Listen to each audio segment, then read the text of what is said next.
tossing hands. Please don't destroy these lands. Don't make them desert sands. Come tomorrow, will I be older? Come tomorrow, maybe a soldier. Come tomorrow, may I be colder than today.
Told you why I changed my mind.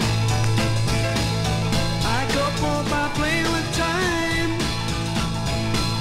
I know you thought you had me nailed. Well, I freed my head from your garden rails. Now it's a legal matter, baby. You got me on the run. It's a legal matter, baby. A legal matter from now on.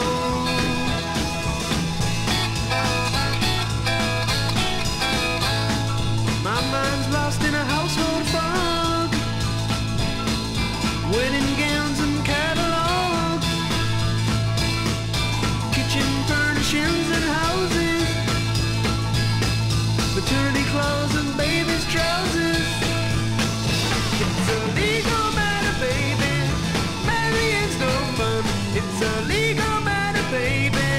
A legal matter from now on.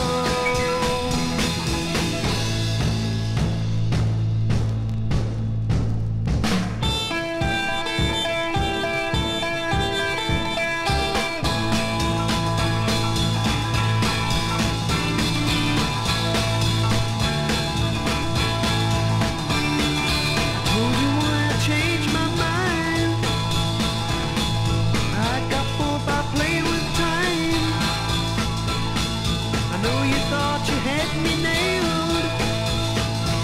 Well, I freed my head from your garden rails. Now it's a legal matter, baby.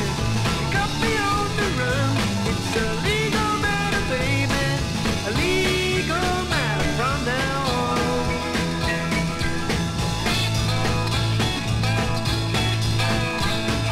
You ain't the first and you ain't the last. I gain or lose my women fast. I never wanna make them cry. I just get bored, don't ask me why. Just wanna keep doing all the dirty little things I do. Not work all day in an office just to bring my money back to you. Sorry, baby.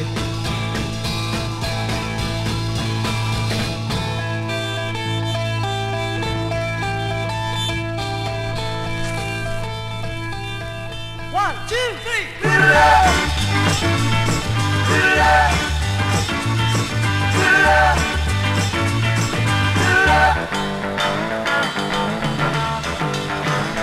I was feeling so bad.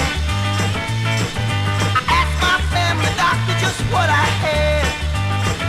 I said, doctor, doctor, Mr. MD, doctor, now can you tell me what ailing me, doctor? You said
What you trying to do to my heart? What you trying to do to my heart? You go around telling lies, you're fooling around with the other guy. What you trying to do to my heart? You better run, you better hide, you better leave from my side.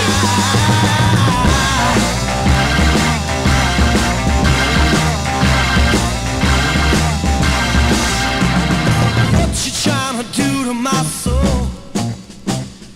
What you trying to do to my soul? Everything I had was yours, and now I'm closing all the doors. What you trying to do to my soul? You better run, baby. You better hide, baby. You better leave from my side. Yeah.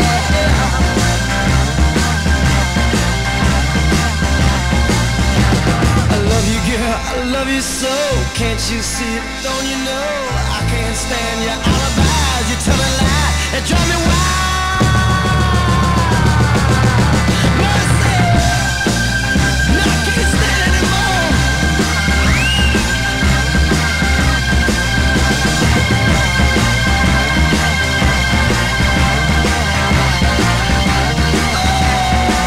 Oh, what are you trying to do to my head? What you trying to do to my head? Now I gotta draw that line. You're not gonna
when you're not there. Sing the song now. What you gonna do? Oh, yeah. What you gonna do? Tell the truth. What you gonna do? She's so nice. What you gonna do about it? I want you to give me your sweet, sweet kisses. I want you to hold me tight. I want you to come whenever I call you and let me walk you home at night. What you gonna do? Yeah, yeah. What you gonna do? Please answer my question, baby. What you gonna do? Just so nice. What you gonna do about it?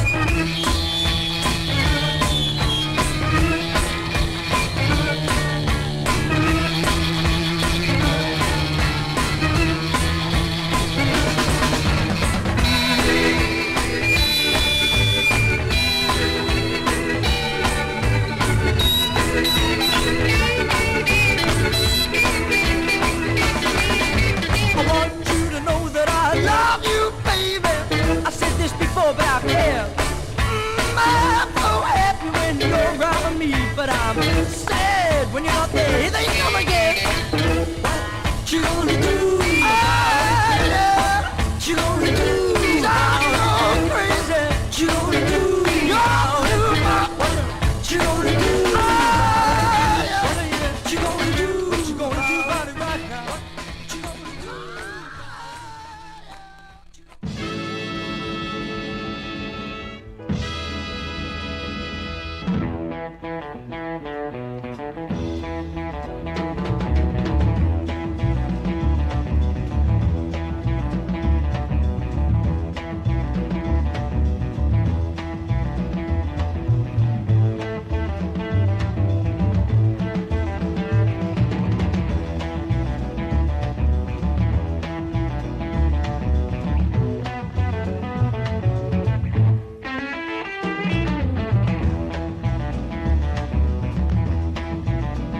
You better take it easy, baby, before you go away.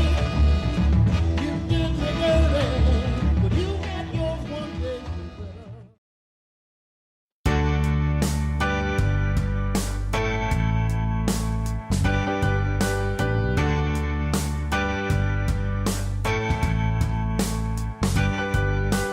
Didn't I make you feel like you were the only man? Didn't I give you everything a woman possibly can? But with all the love I give you, it's never enough. I'm gonna show you, baby, that a woman can be tough. So come on, come on, come on, come on and take it. Take another little piece of my heart now, baby. Break another little bit of my heart now, honey.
Oh, Andy, you've had all week Bonsoir. to make sure that people could hear us. Hello. That one. You can now hear me. Now people can hear us. Right. Well, good evening, ladies and gentlemen. And it is Tuesday night, and that can only mean one thing. Time for Mod Tuesday night.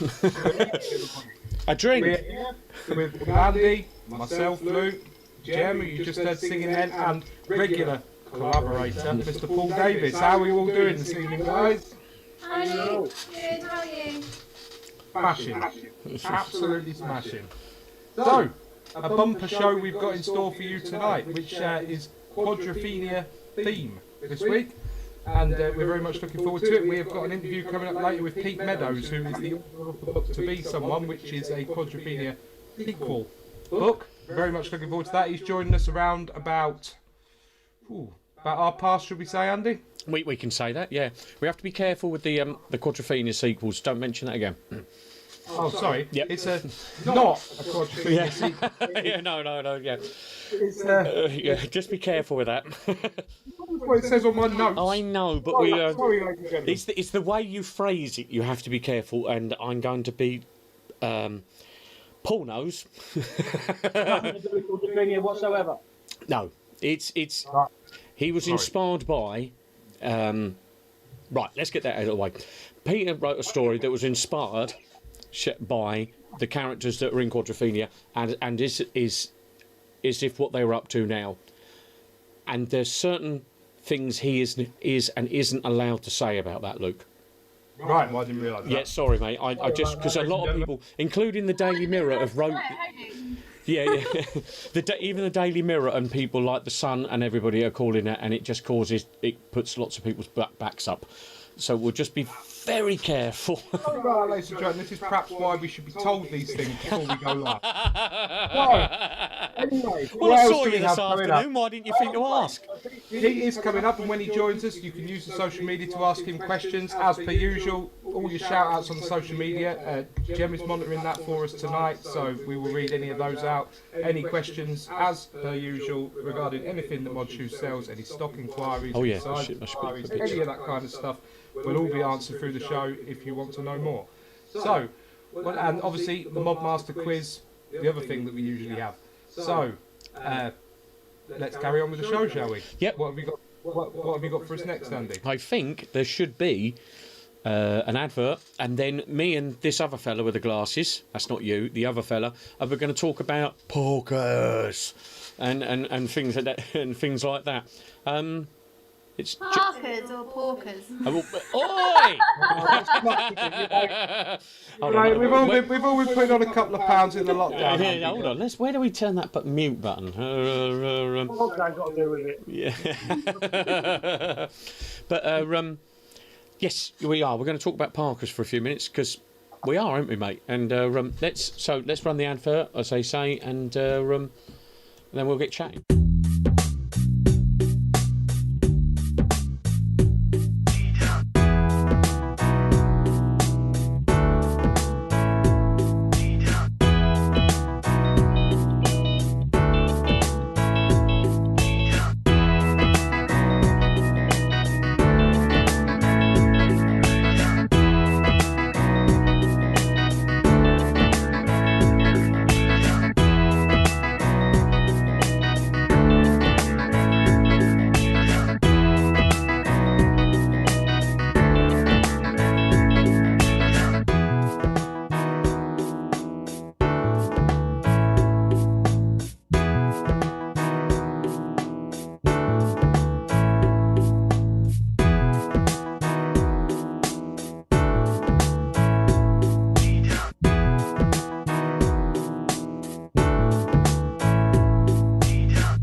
Here we go. Now they can hear us. Sorry, right.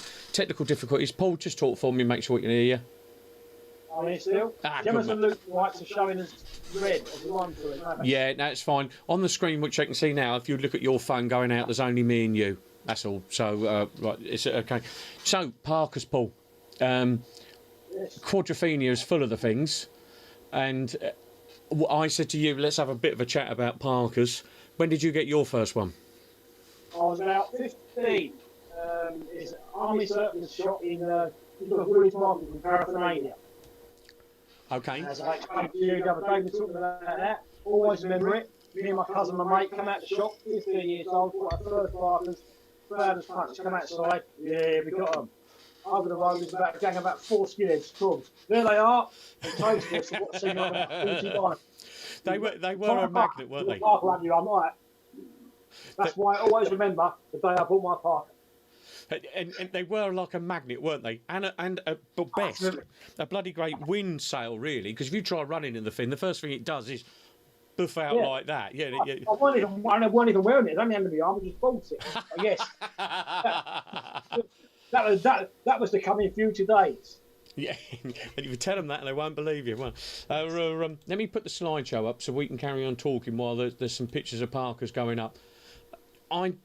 Parker's to me, I don't know. They were like the first thing you want. I was talking to Terry Grant earlier today, and they seem to be, when you're kind of getting into the mod thing, or especially if you're under scooter. There's a picture of some very young lads wearing Parkers now. They seem to be the first thing you want to get. You kind of got a Fred Perry because you've probably got one anyway.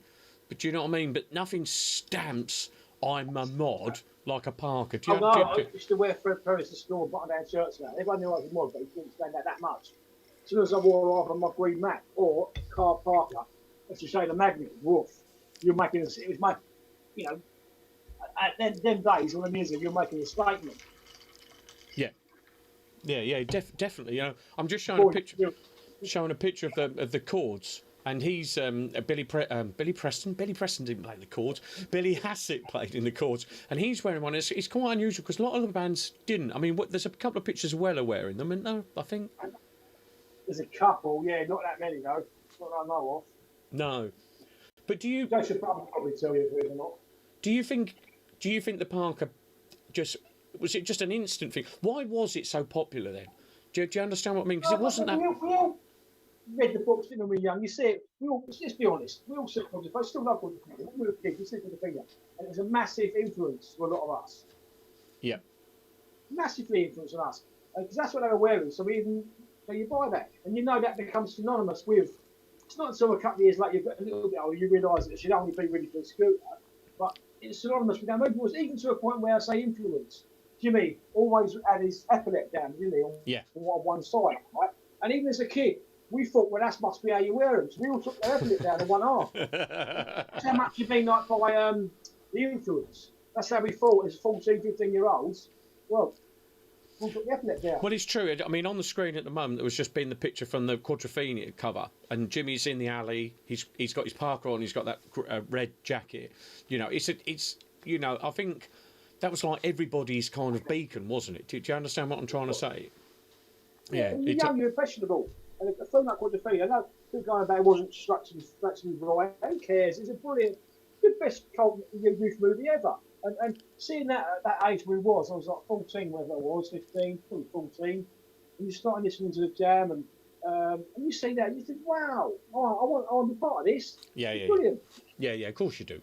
Yeah. And influenced by all sorts, a lot of things through it. I was influenced by loads of things in Quadrophenia. Loads of things. Yeah, I'd agree with that, mate. And that's what it is, every estate up and down the country.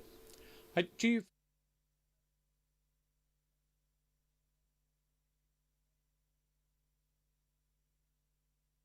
I mean, did you have many different Parkers, or did you have the kind of the 65 M65 or whatever? Did you have I've never a Parker sort of aficionado for that. I didn't know a lot about them. We just know that there's this army surplus store that sold original sort of US issue Parkers. Some had it in there, bullet holes in that sort of stuff. Did it have a lining? Did it have a white? Yeah, I had a lining. Yeah, a lining. It's proper warm. Yeah. But, I knew it was. I don't know what the number one was, but it was a proper US issue. you know. Yeah, because some people get really like I won't lie. Is it an M65 or M51? There's all kind of. Some people get proper nerdy about them. Do you know what I mean? It's kind of. Yeah, I kind of get that. Yeah. I get that. Yeah. Right. Anyway, what else could we talk about, Parkers? Patches. Now, what patches did you have on your Parker? Come on. I think I've loads. I had a couple of little ones. I had a local where South East 9 mod thing. Yeah. I was with South East 9. Why went my postcode? I don't know, but everyone did then. Yeah. I always wanted something sprayed on the back something different, but I never got around to doing it. That's just basically the patch there. I had a couple of badges like in Target, what we all do, and Jam one. I had a Motown one, you know. I had a Yardbirds one, which I was particularly impressed. I had Yardbirds because somebody had the pin badge on the market in Cambridge. Ruben's mum was selling them, and I couldn't believe there was a Yardbirds one, and I love the Yardbirds. You know what I mean? And I couldn't, so I had a Yardbirds one, and I thought I was like, hey, I'm different to everybody else. You know what? I say that. I'm not just that. I just made me think. As a youth, I used to go contemplate Carnegie Street sort of once or twice a month with all the other kids from around London, really. And there was a chap that's walking around there. I think he's a couple of years old now. See, this park who had a Yardbirds white paint on the back. Yeah. Oh, nice. The logo from 5 Live. He had that on his back. And I should look at him. Wow, I would love to have that. Yeah. I've never ever seen. You always saw the Who and the Jam, didn't you? Right? Or local sort of scooter clubs and stuff. But I never ever saw. I just thought it was great to see as a kid. I loved it. Yeah, no, you're right. What else were Parkers? When did you stop wearing your Parker? And I don't want to get into about comedy mods and things like that, but when did you sort of think, I've had enough of that? Or about 2 years later. Yeah. Well, I've got Parker. I had a Mac first, so that's always good. A Mac. You had a Spider Mac, didn't you? As we call it. Yeah, I Spider Mac. Yeah. I bought that in the Carnegie Street. I love that. There's an issue one. It's a bit heavier, but I've got the Spider Mac is a lot thinner. Sort of. I don't know what material it was. I always wanted that more. Yeah. So a little bit different. But so I only had a couple of years wearing a Parker. I mean, I kept mine because one of the. Let me show. I think there's some of the pictures on when I do the Parker slideshow, and then we'll get on with someone else. I think as well, Andy, when we were kids as well, though, time seemed a lot. Summer was like the last time, wasn't it? Sort of, Yeah. So wearing it for 2 years, probably felt like 5 or 6 years at the time. Yeah. I mean, I don't remember wearing mine in the warm. I'd wear. I mean, there's some pictures here like of like the 70s where the scooter guys wearing them. I kept mine probably for longer than I remember, just because you could wear it on your scooter, you know. And I had a scooter from 17. I was never off my scooter till I was 22, I think. And you know, and it was really good for that. You know, it was quite warm if you had a good lining and stuff like that. Yeah, you know, it was really good. It's the original idea was what it was, wasn't it? Check the suit. It was. Right.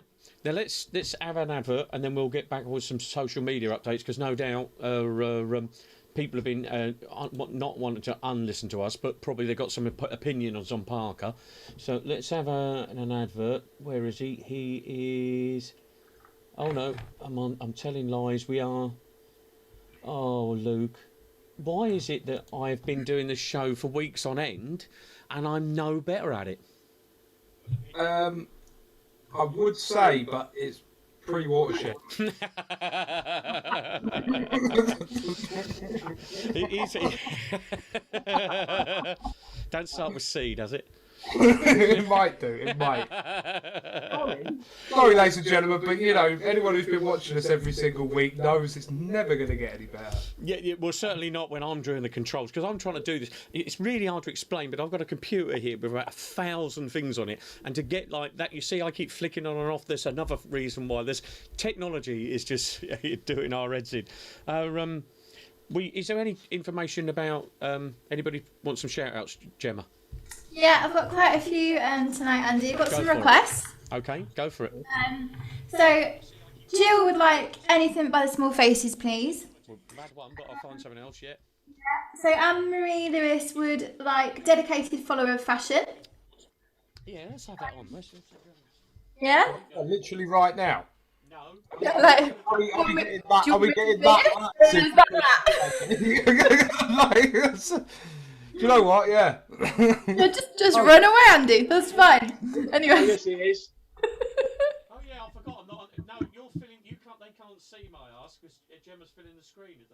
Oh, right. So, Oh, so it's just Can't me hear anything coming with here the- not saying anything because you've run away, Andy. So, Mike Dawson says good evening to us all. Hello, Mike.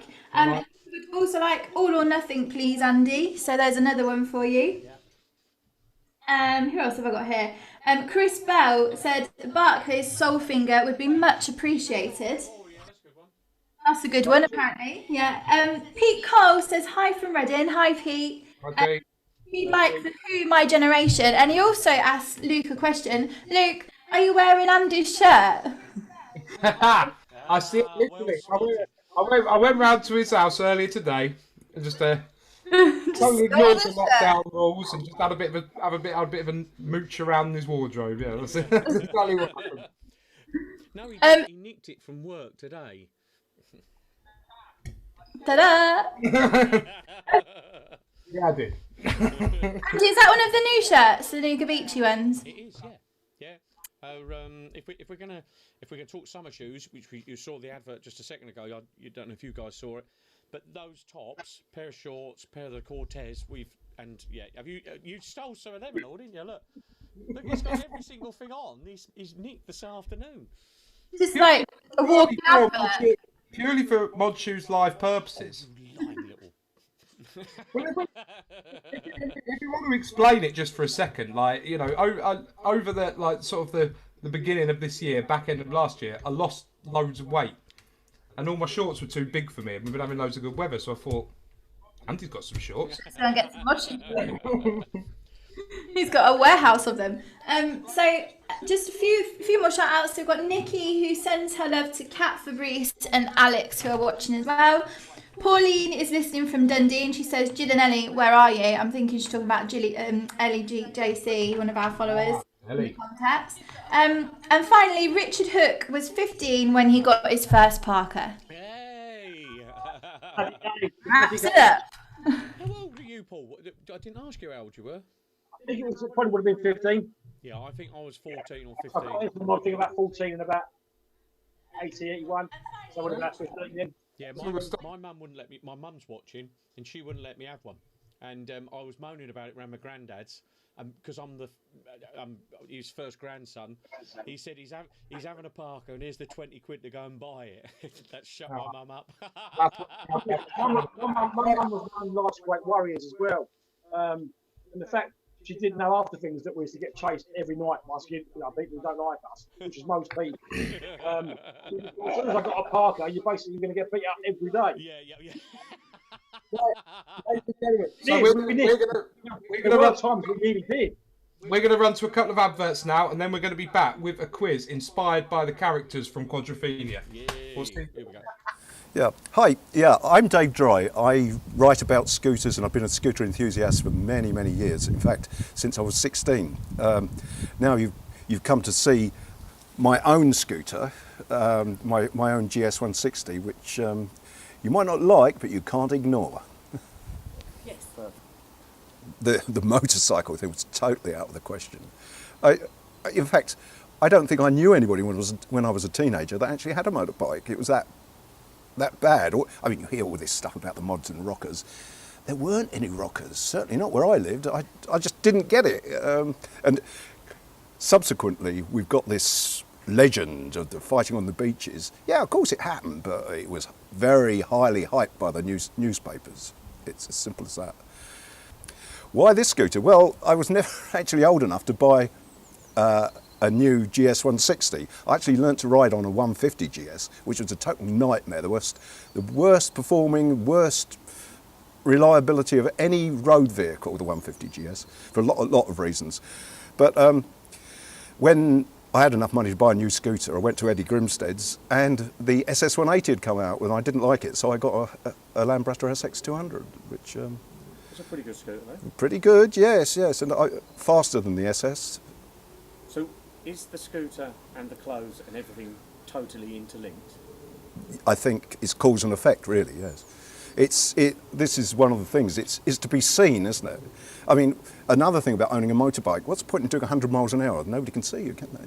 But if you can pop along at 20 or 30, everybody can see you. Well, You certainly didn't necessarily have to wear protective clothing. I mean, the nearest we ever got to protective clothing were parkas, which everybody laughs about nowadays. But we did actually used to wear them. A strange garment, not waterproof, no good if you ever came off. But if you came off at 30 miles an hour, you weren't really going to hurt yourself, were you? Never really used to ride them very far. Yeah, well, I would be going from Acton to the Elephant and Castle, 7 miles? And that was about as far as you'd go. To tell you about shoes in the 60s. Yeah. Well, shoes in the 60s, now there were 2 big shoe shops. One was Rails, which later morphed into Revels, and the other was Toppers. Now they were both quite expensive. Toppers was outrageous. The star pair of shoes in Toppers' window was 4 times my actual weekly income. But we found a shop in Shepherd's Bush, just up the road from us in Acton, called the Shoe Box. And the guy in there used to sell exactly the same shoes for half the price. So it was, all of our shoes came from the Shoe Box. It was as simple as that.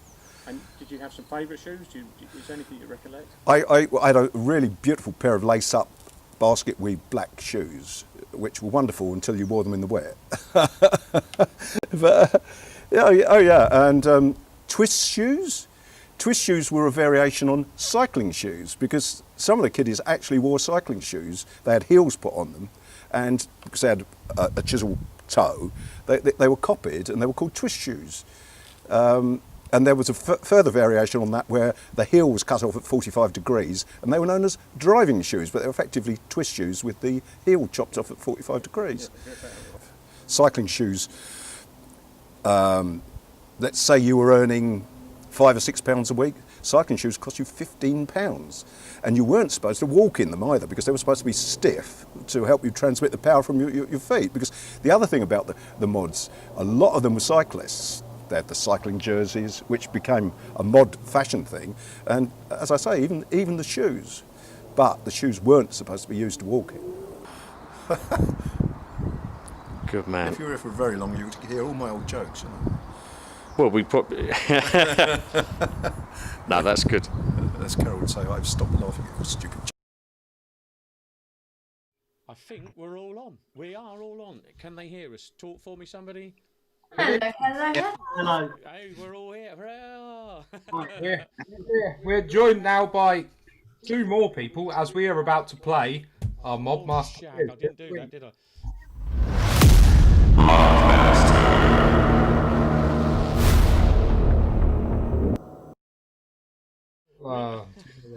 One of these days I'm going to remember to put that on straight away. It's just... You are.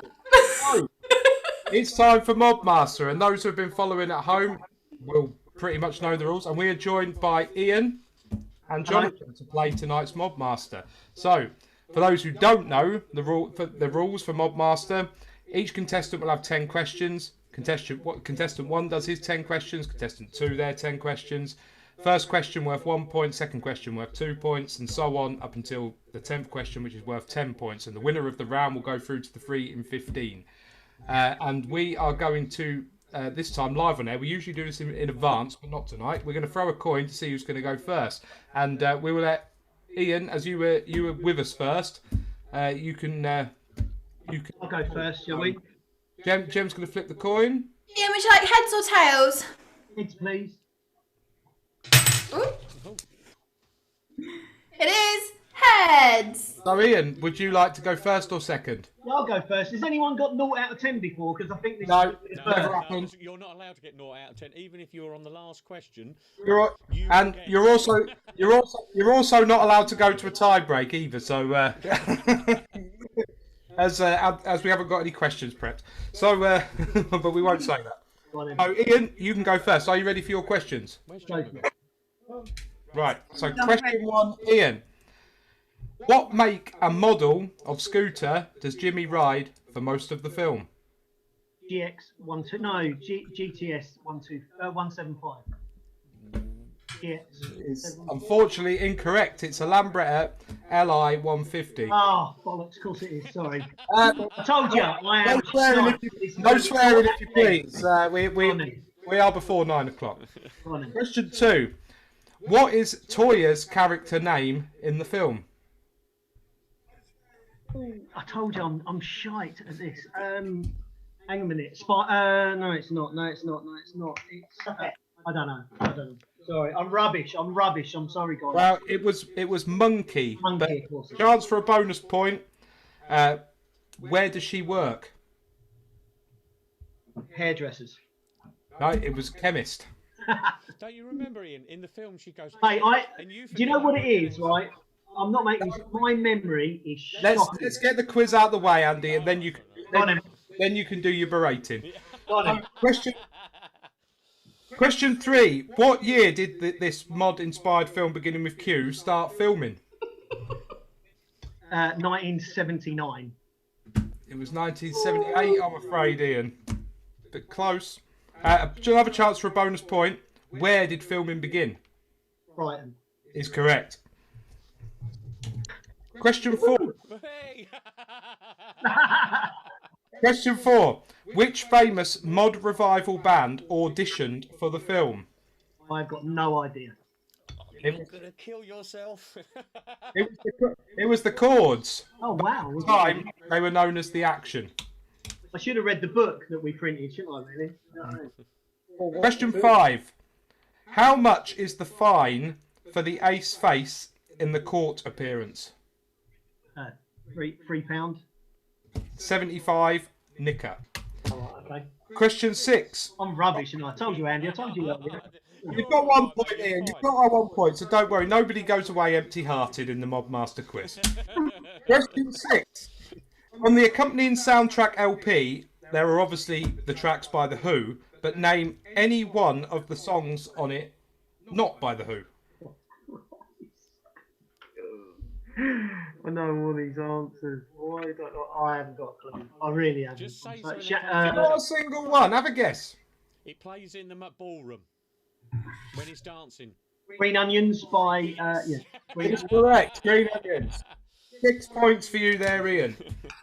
Sorry. Question 7. Who directed the film?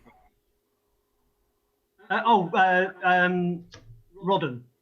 Is that all right? Yeah, Frank Rodham is correct.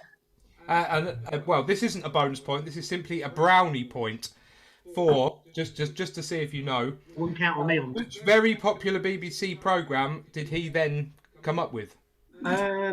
He came up with. I've got no idea. It was MasterChef. Was it really? That's true. Yeah, he owns How that many was franchise. that? Oh, no. Question 8. Who was going to play Jimmy originally in the film, but the Johnny insurers weren't keen? Johnny Rotten. Is correct. And question 9. Where is the actual ballroom seen in the film? No, I don't know. I don't know. I've got no idea. It is Southgate in North London. Look how disappointed Andy is in me. And finally, Ian, question 10. All right. What is the registration number of the Vespa Jimmy rides at the end of the film? Really? Hey, that's a hard one. I think question 10's got to be a hard one, isn't it? No, I'm not a geeky. I'm sorry. I don't know. It's VCB 160. So, You come up with that question. Andy, did you come up with that question? Jem, how did Ian do there? You got 22 points, Luke. Exactly, 22 points because you made big on a couple of the later questions. Yeah, you got a question 8 that is 6. Yeah. that is not our lowest score, Ian. So Right. Let me tell you something. The next gentleman is going to smash it. well, after this advert break, we shall find out when we hear Jonathan's answers. Hello? I've got a new rally. Quite right too. I've got a new rally. It's the most popular bike in Britain. Hey, I've got a new rally. Right! Hello? I've got a new rally. Yes, it's got style. I've got a new rally. I ride rally for a living. Meadows got a new rally. Rose delight, the family's right. The roast delight, taste around. It's delicious. It's lovely. It's angel delight. It's fluffy, Tasty. the light is too. You just add milk and then whisk it through. It's delightful. It's delectable, it's the smoothest, it's the lightest, it's the limit. Bird's Angel Delight, the most delightful taste around.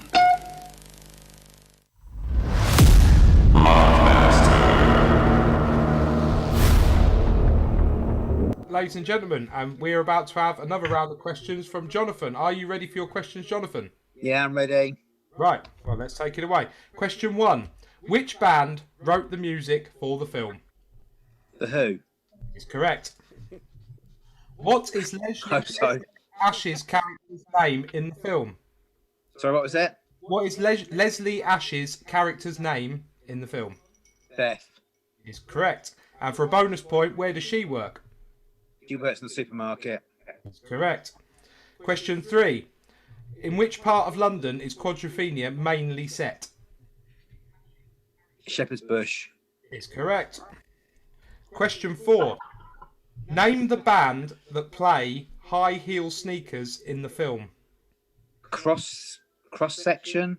Is correct. Question 5. What is Dave's job in the film? Bin man, works at the dump. Bin man is correct. Question 6. What is Jimmy's full name? James Michael Cooper. Is correct. I'm going to know that, aren't I, Andy? Because my mate's called... He is. He's got a mate who's called James Michael Cooper. And when I met him, I thought he was taking the piss out of me because I thought, no, he would actually be called. Language. Anyway, go on. Question 7. The original 1973 double LP was on which record label? T-Rack or something, wasn't it? I'll let you have that. Track Records. But yeah. I'll let you have it. That's very good. Question 8. Which company put out the VHS tape version of the film? It's multi-choice, that. Oh, it's multiple choice. We got Standard, Polygon, or Spectrum. Polygon. The correct answer was Spectrum. Question 9. Do that. Well, it says it on And if you watch bootleg copies. Question 9. Which original mod from the 60s and DJ at the time taught Sting and the cast to dance? Jeff Dexter. Is correct. And question 10, finally, what is the registration number of the Lambretta Jimmy rides? I don't know that. Who knows that? Andy. Someone knows that. Of course they do. I know someone that knows no that. idea. I bet Ian knows that. KRU251F. So, how did Jonathan get on there, Jem? Jonathan got a total of 38 points, Luke. That is, and that is our highest score so far, I believe. I think it's going to be Jonathan and Ian in the Champions League next Tuesday, isn't it? Yeah, that was. Yeah. I felt sure you were headed for a full out, Jonathan. I really do. But commiserations to Ian. But that's how it goes sometimes. Well done. Well done, mate. Is there any shout outs you'd like to give before you leave us this evening? Who? Yeah, Ian. Sorry. Oh, me? No shout outs. No shout outs. Except for listen to Pete next and in the interview. And it's not sequel. You know what? The rest of you are sworn. Okay, Jonathan, so that means you are through to the 3 in 15 round. That's the tough bit, isn't it? Yep, and you've already won the £50 Mod Shoes voucher, and of course we need to mention that Ian still goes away with the £30 Mod Shoes voucher, so... Which I've already used. It's not all doom and gloom. Already used it this afternoon. Right, Jonathan, your chance for the free pair of Mod Shoes, 3 in 15 round. Are you ready?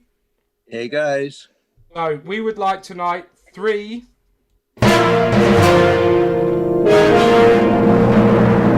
singles from The Who. Substitute, My Generation, and Happy Jack. Hooray! Hooray! Where's the applause? Hurrah! Well done, Jonathan. I don't know where Happy Jack came from. Good one, though. Good one. So, any idea which pair of shoes you're going to go for your free pair? I like the Paolos, but I also like the Stomper Brogue, so I'm not quite sure yet. We'll mull it over this evening. Is there any shout outs you'd like to make before you leave us this evening? Well, I've got to say hi to Jimmy Cooper, haven't I? He has got a friend called Jimmy Cooper that I met at Canberra Sands. So, yeah, which I think's hilarious, but it's not hilarious for him. That's his name. Did you hear the Rockers put up outside? Just saying. Anybody else, John? Your brother? No, next door neighbour. So there we have it. Well, congratulations, Jonathan, and well done to both contestants tonight. Fantastic. Thank you for joining us. And Brilliant. On now to an advert. So.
To expand, oh, I'm so Austro-Hungarian, but it's not in my plans to be your next friend, so I'll leave.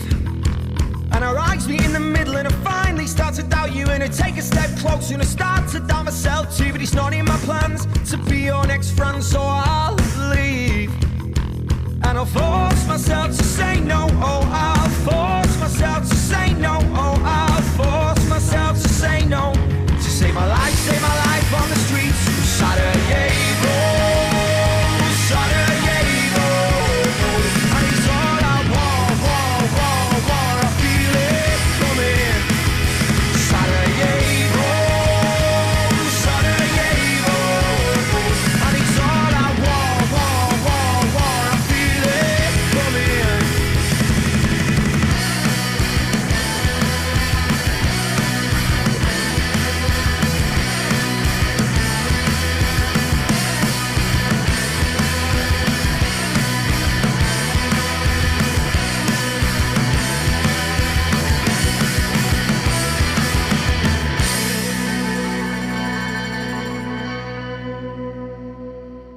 Now, hello. Here we are with Peter. Hello, mate. Peter Meadows, you're right down there on the screen at the moment. I'm going to fiddle All with it right. in a second and make you fill the screen. But let me find my questions and then we'll have a bit of a chat, mate. Where are we? They are over here. So, here we are with Pete Meadows. Pete Meadows is the author of the book To Be Someone. As the cover says, it's a hypothetical look at what happened to Jimmy from Quadrophenia would be doing in later life. Something I imagine many of the people on here have asked. I certainly have. I'm almost certain I've had the conversation with Paul Davis sitting over there. The book is now a film, and if it wasn't for COVID, I think it would be on our screens now. Pete Meadows, welcome. Hello, mate. What's it like going from an idea you got while sitting in your car to a fully fledged film, fella? Yeah, it was great. I mean, it's been a struggle. It's taken about 10 years to get to this stage. Yeah, it's been a bit of a nightmare, to be honest with you. But I'm enjoying it now. and it's when you say a nightmare, just to explain for people, I don't want to get too deep into the back sorts of stuff, but films take a lot of time and effort, don't they? Yeah. I mean, I always, the book was written like a script. It was always a film was always the end goal for me. I mean, I'm no author, and people who've read the book will see that it's no literacy masterpiece. To be honest with you, I've never even read a book before, and like you say, we all wondered what Jimmy would have gone on to do. And likewise, I think I was on the beach at Brighton. I was sitting there with my mates. We went down there on the scooters. Yep. And yeah, it come up. You know, what would he be doing next? So that sort of sparks me to come up with an idea. And to be honest, it was really Ray Burdis' film Love, Honour and Obey that I wanted to write a film. And I just combined the two. You know, I wanted the book to be a sequel to Quadrophenia. My original manuscript had all the original characters' names, it had links to the film, everything. But obviously, it all kicked off with Who. I had a meeting with Bill Curbishley. He told me that I couldn't, because obviously copyright issues and all the rest of it. So then I had to change it, and it was, you know, it was all getting a bit complicated, because Pete Townsend said that I could take his Jimmy from the album and develop him and make him mine. And obviously Bill Curbishley was saying, no, you can't go nowhere near it. So, yeah, you know, I didn't want to get too into that, because I know it causes you aggravation, and I know but it is. Let me just get that back to it. Right now, I've got the two cameras set up so I can see you big, so that when people watching it, they can see you answering the question and see your face. But you know, it's you know, it's. How can I explain that? Let's not get into that.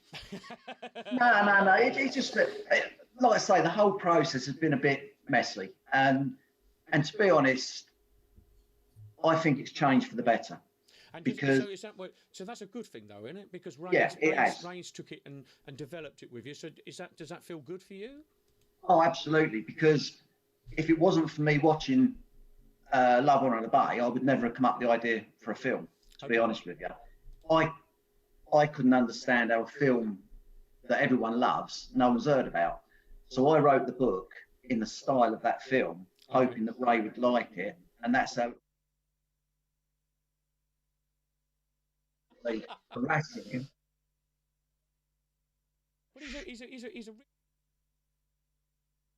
show, obviously, through various connections, and he does some good stuff. He improvises and he does. And brilliant. Yeah, brilliant. So coming back to that question, that idea that you had in your car and the way you visualised it, has it now blossomed? Has it gone beyond what you imagined? Yeah, I must admit, at the start, I had in my idea how I wanted it to go. And Ray, I mean, I said to Ray, I want it shot like Love, Honour and Obey, that sort of thing. So Ray basically, we worked together on the script, and that's exactly what Ray's done. He's, you know, I was on set a lot of the time, and I'm looking at certain scenes, and I'm thinking, well, that weren't in the script. That must have been changed last night, you know. And Trevor, it was funny because Trevor Laird, he come up to me and he was saying, Pete, I need to ask you this. You know, I don't understand how, you know, the timescales and all that in the script. I said, don't ask me, mate. I haven't got a clue. Talk to Ray. Ray knows what he's doing. But yeah, Ray done a great job. Yeah. That's cool. So when I was putting this program together, I was trying to find some pictures of you, and let's just go back a little bit. You're a massive Jam fan. Oh yeah. Yeah, and apparently you went to Paris to see him play, and yeah. Tell us about how old you were and all of that. You were telling me before the show. Well, I mean, I got into the Jam same time as everyone else, about 78, that sort of time. Saw him at the Rainbow Theatre loads of times. Michael Sobel Sports. In fact, what we used to do, we used to hire a van and we used to go see him 3 or 4 times on a tour. And then one day I was doing my paper round, so I must have been about 15, coming on for 16. Yeah, I must have been 15. And I got Record Mirror, and it's 5:30 in the morning, and there's an advert in the bottom, see the Jam in Paris. So I thought, brilliant. And it was £25, and I still got the advert in my scrapbook. And I rushed home and got my mum to send a cheque off and all the rest of it.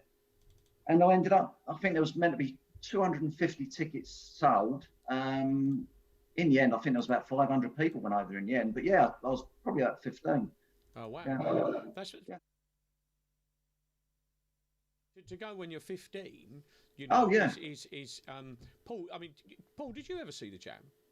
I did, honestly, not in Paris, unfortunately, and in Wembley Arena. Yeah, because lots of people saw him at the time, but it was, you know, they and a lot of people, because what I find it interesting, and I welcome a view, mainly from Peter, obviously, but do you think the Jam inspired a lot of people? Oh God, yeah. Yeah, definitely. Yeah, I mean, do you feel like they inspired? Because I think those lyrics literally pop out at you, didn't they? Do you understand what I mean? Weller, and I think that's why so many people love Weller, because of what he inspired so many of us kids to do. Did you feel that, or Yeah, definitely. Yeah, I don't know how else you can answer that question other than yes. Yeah. But you anyway. So you were at So you've been into scooters as well, I believe, and you was at Canberra Island scooter, Canberra rallies, Canberra Sands, sort of. Yeah, I mean, I had my first scooter. I must have been at 14. I was riding it illegally because I had an older brother, and I used his license. And to be honest with you, I think that's what got me out of the scene. I think it was in the summer of '82, and we was going to Yarmouth, and I crashed it spectacularly, just about 10 miles from Stevenage. And I brought it back, and the Jam split up at that later on in that year, and that's when I sort of drifted out of the scooters then. But since then, I've had loads of Lambrets, various SXs and Vespas. Yeah, no, you're not alone in that. I think people drift in and out of the mod thing. Yeah. Let's keep on these questions. So so the book tells one tale, but I'm told that I know the film is different. So did you help with adjusting of that, or does it kind of, the way Ray works, does it sort of kind of unfold as the films? Do you understand what I mean, with plot curves and all that sort of stuff? Yeah. Well, I wrote the original script, and Ray didn't like it. He liked the book, but didn't like the script. So Ray then altered the script, and he'd send me like the first 10 pages, and then I didn't like the fact that he'd dropped certain characters. So right. I'm in a position where I've got to tell a professional script writer that I don't like what he's done. Right. And in the end, I'd go to his house, and we would work on the script together. And as he explained, you know, the book's takes about 8 hours to read, and the film's an hour and a half. So we had to cut stuff out of the book and make alterations, you know. But I'm totally happy with what he's done with it. Yeah. Yeah, no, that's cool. So is it in the book? Yeah, I've read the book, but what is exciting to you about the film? What is the bit that you think I never thought that would happen? Or did you understand? I mean, even like the scooters, I saw that we were showing the little clip at the start, all the scooters going off. That must be quite. Yeah. That's happening because of me. That must be quite a buzz, surely. I think the biggest buzz out of all of it is when I first sent must have been about 12 years ago, when I first sent the original manuscript to Pete Townsend. The biggest buzz I got was sitting indoors before I was going to work and getting an email direct from Pete Townsend. Oh wow! That to me was that's pretty cool. Yeah, I'm sitting there, and it was a long email, and it was explaining, you know, why I couldn't, you know, all the copyright issues and all the rest of it. But, you know, he more or less gave me his blessing to take his Jimmy from the album and not the film. So the book, basically, all I've done is I've taken Jimmy. Like I say, from the album, not the film. That's how you got to look at it. So it's not really a sequel to Quadrophenia. I mean, the film's absolutely not. But the book, it is. It's Jimmy from the album. Yeah. No, I do understand what you mean. You know, I get it. Do you know what I mean? And it's a difficult one, because if you're gonna, me and him have had, me and Paul have had endless conversations in the pub about how do you write a film about mod per se. It's hard work. You know. It's almost to the point where you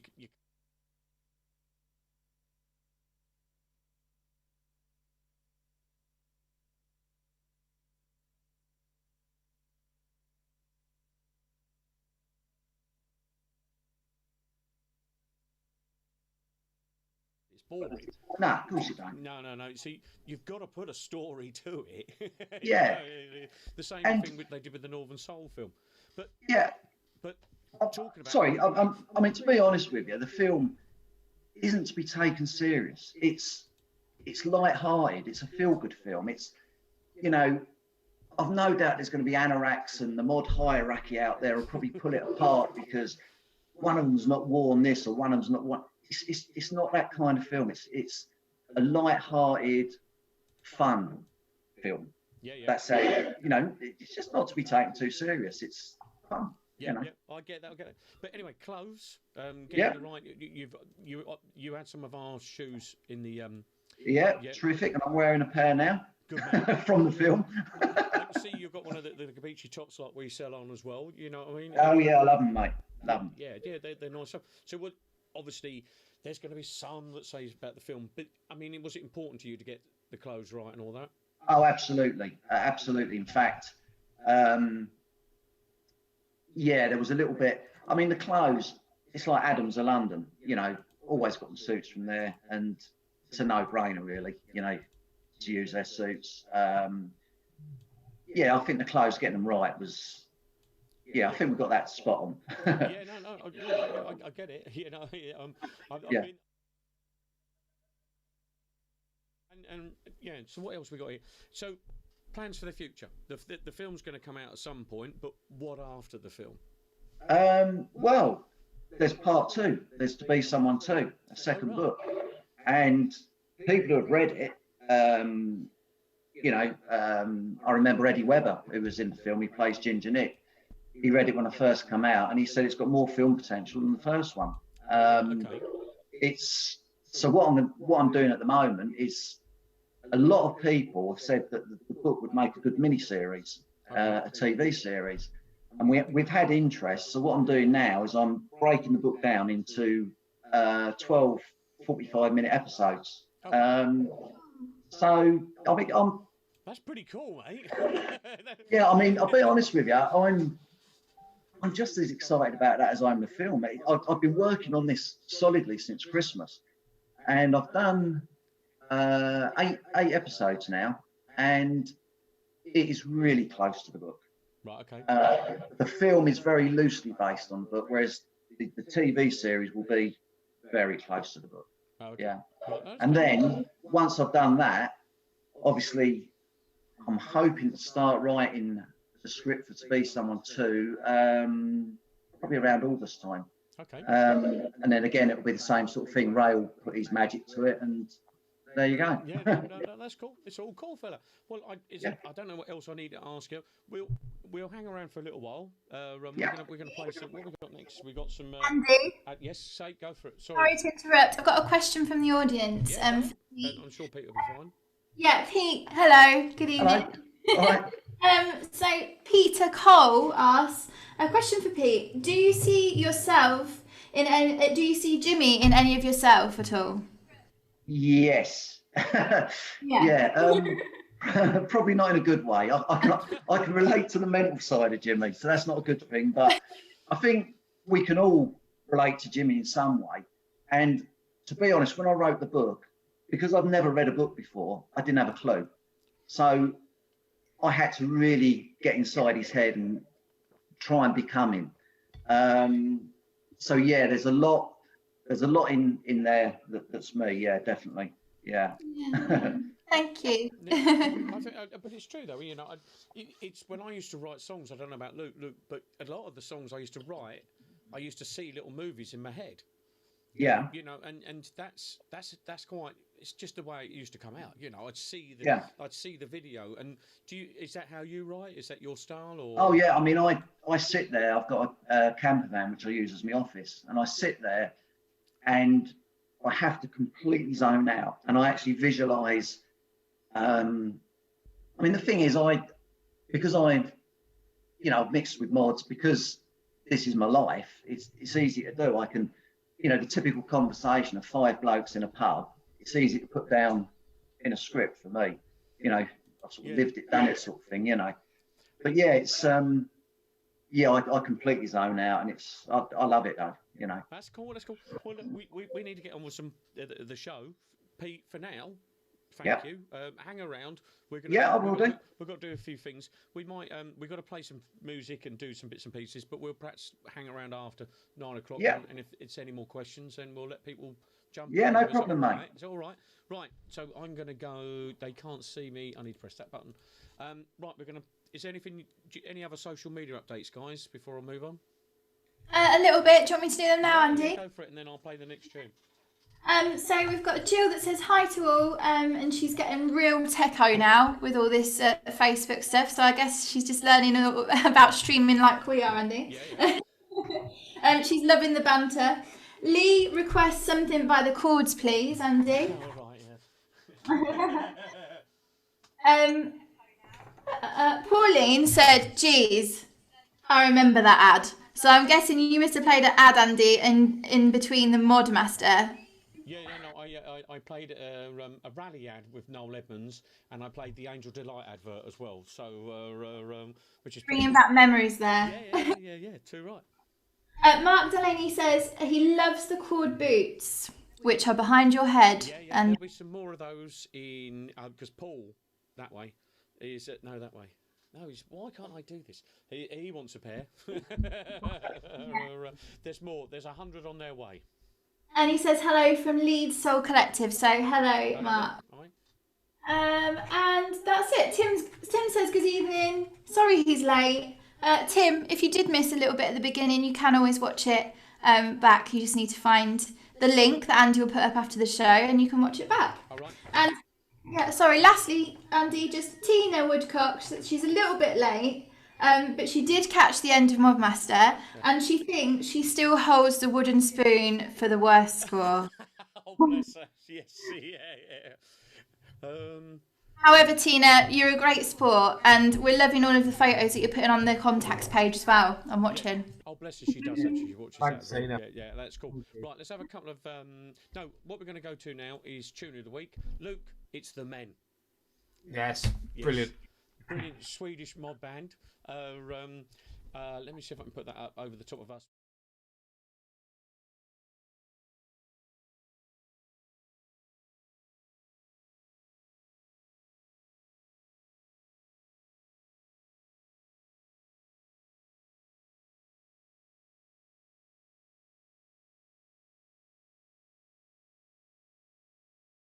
It's all right, and we're back. It's all right, they couldn't hear us for a second. Randy, is this a new tune? No, it's not Mama's Knocking. It's a relatively new tune for them. They're still playing, and yeah, I know. I was watching. I was only watching some videos of them on YouTube the other day playing at the Cavern. Yes, and what? Which they only did about 2 years ago. And can you believe we didn't know? Yeah, I don't know how we missed out on that one. Yeah. Really certainly that album, The Men Return, I think is a brilliant, really brilliant album. It's a brilliant album. Right, let's have them on, and then we'll get on to the end of the show. And happy days.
That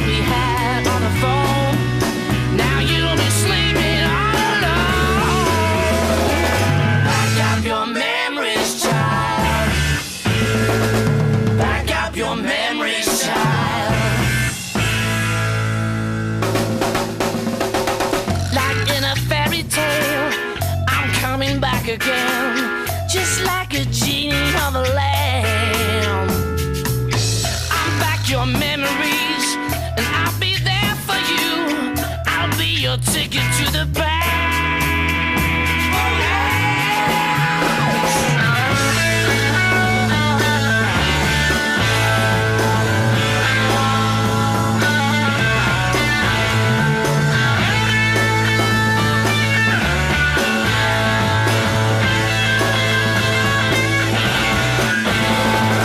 Things to remind you of places we went to. Take us to yesterday. Back up your memories, child. Back up your memories, child. One day that's your ticket to yesterday. Back up your memories, child.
That's great, that tune, that by the Men, and their sound is just phenomenal. I love. They won awards. Apparently, something to do with George Martin. Some George Martin award. That drummer is fantastic, isn't he? He just gets the best drum sound as well. Have you listened to that album, Paul? Oh, do make sure you do. It's a good album. I'll get it now. Brilliant, absolutely mega. They're just so good. You Put it know, on the list. I'll go for it. I'll put it on. yeah. They're fantastic. Right, what we got left to do, Luke? Well, we had the social media update. According to this, the advert which you've just run, and a song to close us out. So, only really to talk about what we've got coming up next week, and obviously something that we discussed. Yes, I need to discuss something, don't I? A while ago. Yeah. Now, I'm of the thinking and I welcome opinion, and it's not an okay hun moment. I am of the thinking though that with lockdown changing and the summer coming, I think as much as we're enjoying this, I do think that summer changes people, and I also feel that it's time. I want to change the show. I want the show to be what I want it to be, which is more like the one show. I want it to be much more kind of in a studio, and I think next week's will be the last until September. It's not the last. It's just the end of this kind of style. Nothing bad about that. That's just I just think it's time for it to move on. Do you understand what I'm saying? It does. It does. Like I say, I mean, you know, from our point of view, they are fun to do, and it's like, while like none of us can go out. Yeah. We sort of almost treat it a little bit like that. We get ready to do the show and get ready to go out. So it's nice from that point of view, but it's also, I suppose, can be quite heavy going sometimes. Well, there's that, and the other thing is just that you can guarantee when I say next week's show might be the last one, after that it will hiss it down with rain all summer, and we're all going to be indoors anyway. But in which case I'll change my mind and we'll think of something. Do you know what I mean? But I think that it's not a struggle doing this format. But what I do think that it's not what I want it to be. I want it to be a studio thing where I can talk about the shoes, talk about the clothes, and do much more things. So, like, whereas Pete's down the end there, and it's lovely that he gives this time, I want to be able to talk to him like he's... Yeah, have him on the sofa, as it were. If anybody watching, has any ideas for what they would like to see from future shows, comment. Got a brilliant idea, which I'm not telling you. Comment them. Tell us if there's anything. A lot of you people have watched these shows every single time, so if there's something that you think we could do better, and we're not just talking about Andy here, then let us know. Let us know. Please do. Okay, mate. Andy, various cities around the world, checking out the music scene. Not, San Francisco, New Orleans, Chicago. Yeah. Oh, we'll send you off there, Paul, as our regular correspondent. Andy, just before we close off, I've had an important question come through actually on social media. I think this is for Pete. It hasn't actually got specified the name, but my camera now. Look at it. No, Andy. Pete, how do you think this is a Quadrophenia question, everybody? So everybody. Yeah. How do you think Quadrophenia would have been if they had cast Johnny Rotten as Jimmy? Oh, rubbish. Oh. Bloody rubbish. Awful. Yeah. Rubbish. There you go. No, I don't think it would have worked. I mean, I didn't even know that as a fact, to be honest, until we prepped the quiz questions that he was considered for it. I can't understand why he was. Why he'd be considered? Because he was. Because at the time, because he was a big name at the time, and no other. Yeah, I imagine it was probably nothing more complicated than that, and perhaps Townsend thought that the original mods were a bit more snotty, like the punks were. I'm not quite old enough to know. But Phil Daniels never went on to do the Country Life advert. Paul, you got? Sorry, talking about say 77 as well. John Lydon is carrying a hell of a lot of baggage as well. As much as we all love his music, that would have been a massive risk for a studio, wouldn't it, to cast him? Yeah. He was. You forget when we'll read back now. He was hated then by the establishment in this country, wasn't he? He was hated. Yeah, he was getting beaten up in the street and all sorts of things. Probably wouldn't be great. He was that hated. I bet I would imagine they'd have had problems having the film made. Yeah. I just because he used to get beaten up, didn't he? At the top. I know we reflect about punk now, but people didn't like some of the punks, did they? You know what I mean? It was punk in '77 wasn't punk like 4 years later. It's people shit around Trafalgar Square. It wasn't the same people, was it? I think. Pete, and I welcome Pete's view on this as well. Do you think it was better that it was relatively unknowns? What? So the actors in Quadrophenia. Oh, yeah, absolutely. I mean, when and this is nice with to be someone. It's like, I mean, you got the Toya and Leslie Ash, people all know them, but a lot of the other actors. I mean, they have done a lot. It's like Sam Gittins, who plays Danny. He's done a lot, but I think it was good that it was unknowns. I really do. Yeah, I think they say there's an argument as a film producer that if you can do that, it's the ultimate because they don't come with any preconceptions. Yeah. And so it's would John Lydon done a good job? No, I don't think he would have. I think he got that right. He wouldn't have looked right for a start, would he?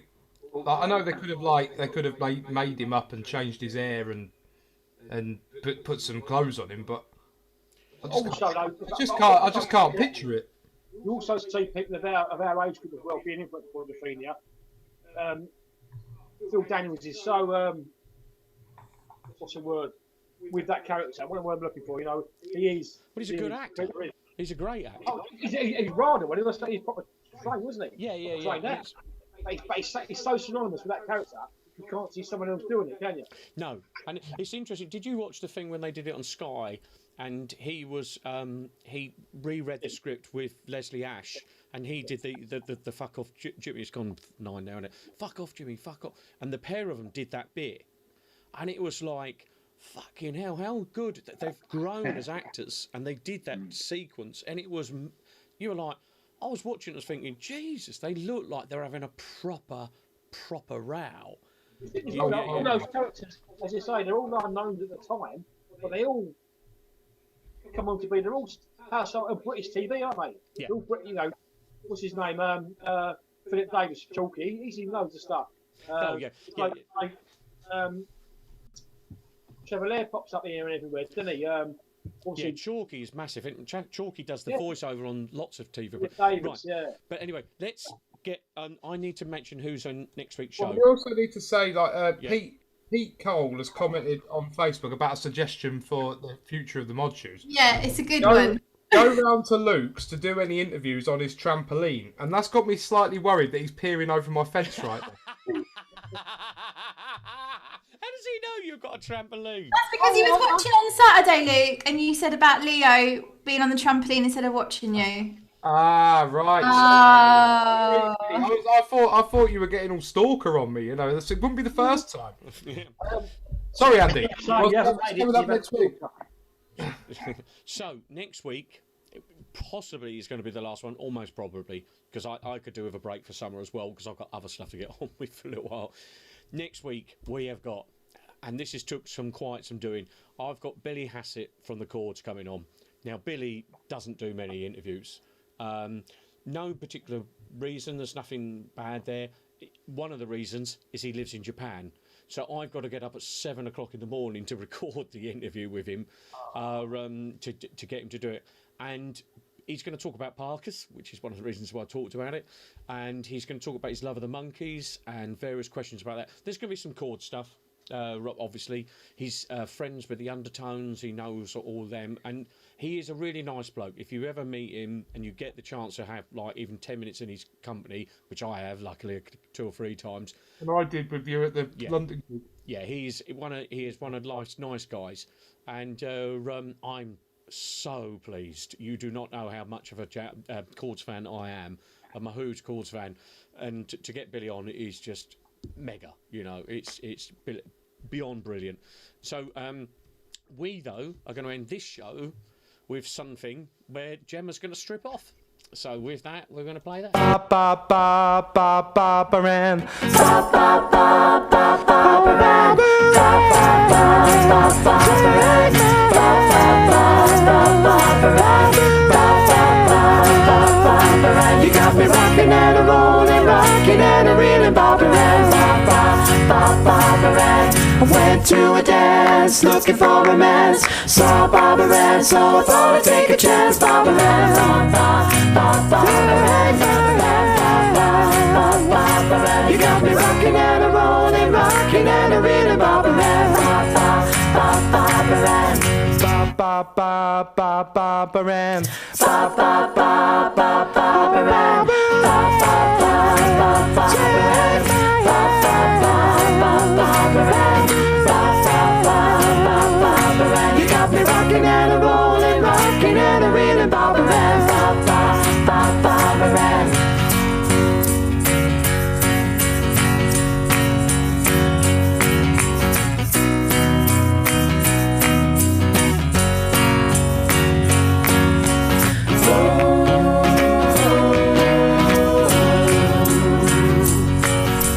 Tried Peggy Sue, tried Betty Lou, tried Mary Sue, but I knew it wouldn't do. Barbara Ann, Barbara Ann, Barbara Ann. You got me rocking and a rolling, rocking and a reeling, Barbara Ann, Barbara Ann. Barbara Ann, Barbara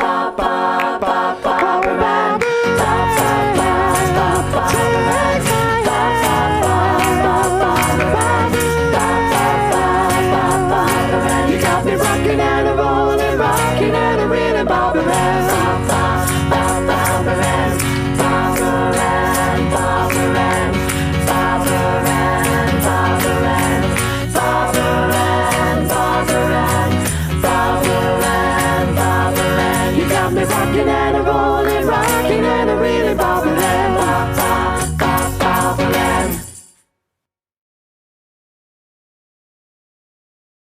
You know, that was a request, that one, for us to do that. Yeah, it definitely was not a choice. And we never wants to shy away from any kind of request. You're not. Now, what do we want to do? Do we want to play a couple of records and get We've chance got people to about have a comfort 20 break? requested. Yeah, shall I play a couple of records? Let everybody have a bit of a comfort break, and then we'll come back and do some chat with Pete if that's all right. And Should we do that? Should we play a couple and see how we get on? Is that all right with everyone? Yeah, because we have had a couple of requests and I ought to play them. And I've got to play one for Paul. Let's see if I can get the camera to work. 2 seconds, guys. That one. Deck one. Off we go. I'll turn my mic.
taxman's taken all my dough and left me in my stately home, blazing on a sunny afternoon. And I can't sail my yacht, he's taken everything I got. All I've got's this sunny afternoon. Save me, save me, save me from this squeeze. I got a big fat mama trying to break me, and I love to live so pleasantly, live this life of luxury, blazing on a sunny afternoon. Summertime, in the summertime, in the summertime. My girlfriend's run up with my car and gone back to her ma and pa, telling tales of drunkenness and cruelty. Now I'm sitting here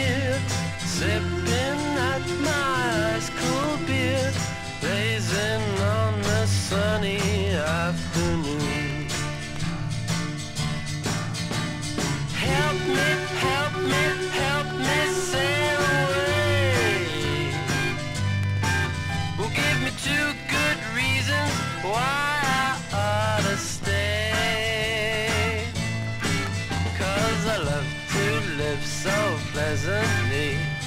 Live this life of luxury, blazing on a sunny afternoon. In the summertime, in the summertime, in the summertime. Ah, save me, save me, save me from this squeeze. I got a big fat mama trying to break me, and I love to live so pleasantly. Live this life of luxury, blazing on a sunny afternoon. In the summertime, in the summertime, in the summertime, in the summertime.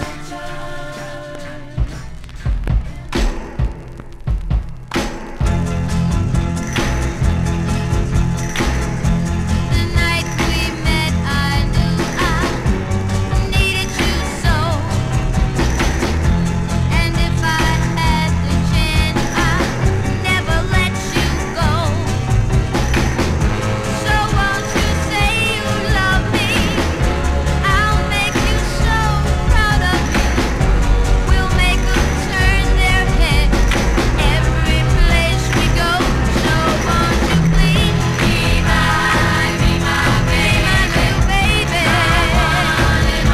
Say you'll be my darling. Be my baby now. I'll make you happy, baby. Just wait and see. For every kiss you give me, I'll give you 3. Since the day I saw you, I have been waiting for you. You know I will adore you till eternity. So won't you be my little baby?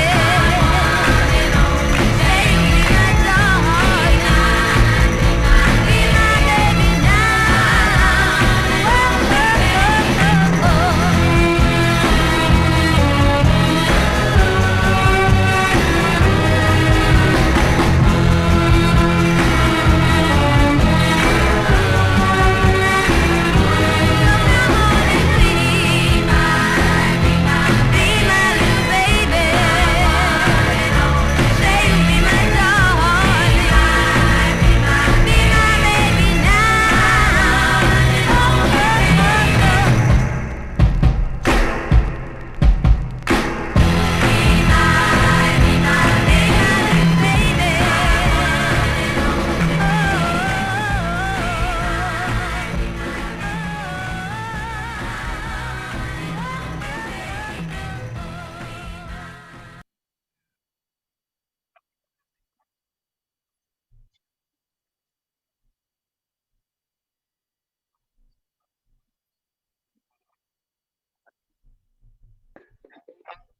You can hear me now. Yeah. So, Paul, you were just talking about going to see the Jam and the Rainbow and stuff like that. Best gigs of your life, or no? It was you talking about the Rainbow. Sorry, it was. Sorry, Pete. Yeah, brilliant gigs. How many did you see, Pete? I went to Rainbow twice at the Rainbow, and just round the corner of the Michael Sobel Centre in Finsbury Park, we saw them 2 nights running there with, I think, Department S, who's big there, supported them one night, and Bananarama the other, I think, if I can remember. They came supported them near the end, didn't they, Bananarama? Yeah. When I saw them, they was Big Country. Yeah, really? Big Country, that was at Wembley, yeah. Okay. But the Rainbow were the best gigs. As I was saying earlier on, we used to make quite a lot of money out of them because we used to forge the tickets. You love that. Yeah, it was at the time you had a double-sided photocopying machine. They'd just come out, and the Rainbow tickets were just black and white tickets.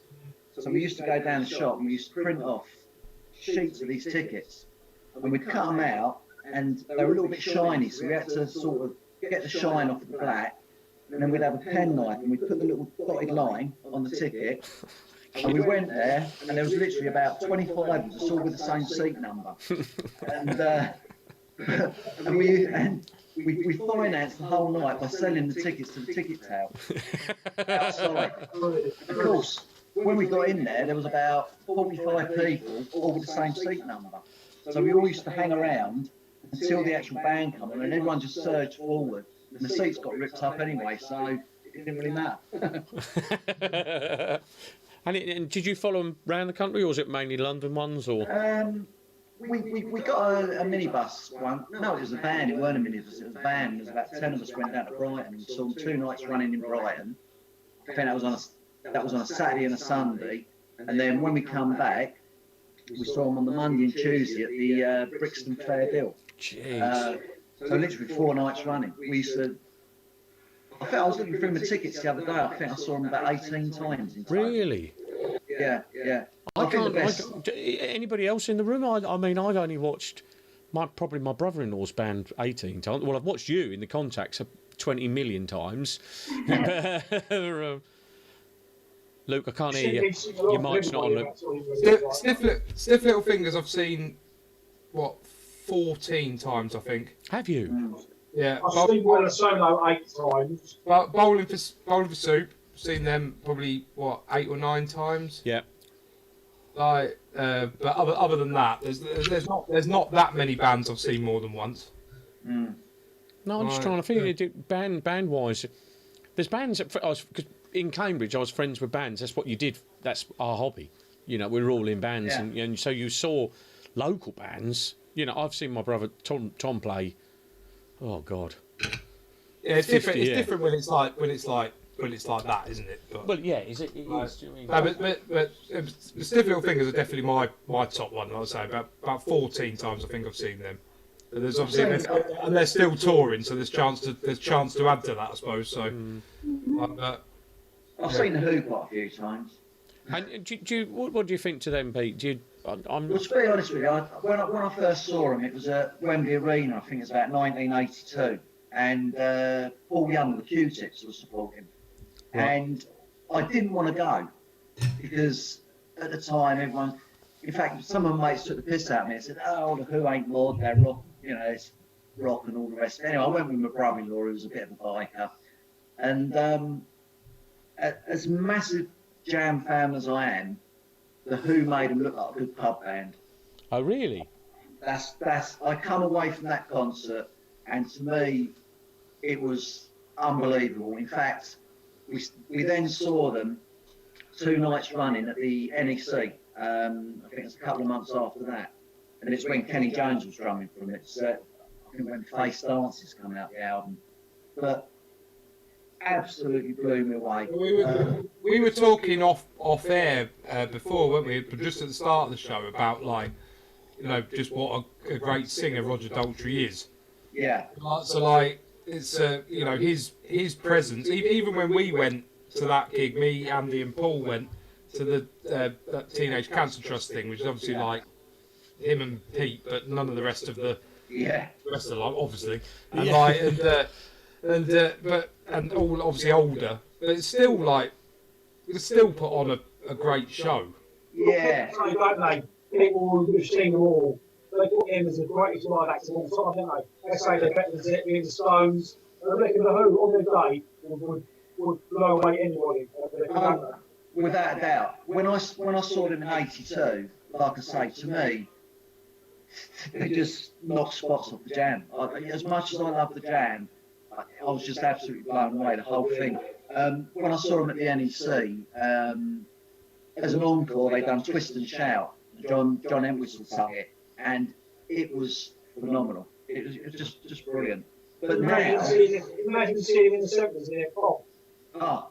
They're a fan of Fusion, they're a fan of Fusion, aren't they? When you look at the cover, I think it's a single album, and you get it's like they're a Fusion fan. You've got Townsend windmilling or jumping up in the air. You've got Daltrey spinning his mic. You've got Keith Moon doing what he wants. Yeah. They were trying to standing there bolt upright. I mean, the image is brilliant, isn't it? It's image.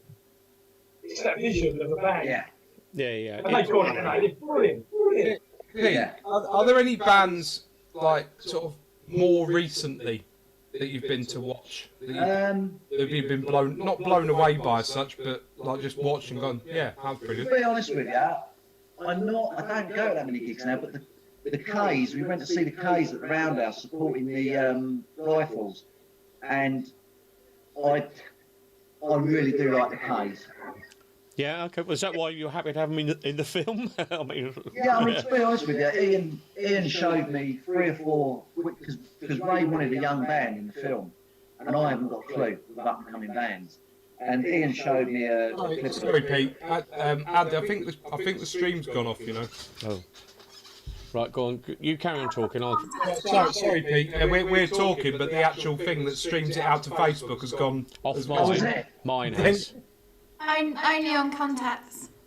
Oh right, okay. Right, it's not gone off on the Mod Shoes page. Yeah, no. Sorry if you're watching on the Mod Shoes page. Yeah, it's probably we're streaming to multiple places. It says it's connecting again. Yeah, sorry, Pete. Sorry to cut you off. Like I say, I don't really go and see many bands now. I mean, I certainly wouldn't go and see the Who again now. But I think the K's are going to make it big. I enjoy, you know. That was a good gig. I think this is something that Ian was talking about earlier, and just bringing it back to more modern music. We talk about music in you're still not on the contacts. It's back on about modern music, and it's interesting. Like a young band like that, he was saying to them, you know, you're obviously influenced by the Jam or the Cause or something like that, and they went, who, you know, and they didn't know what he was on about.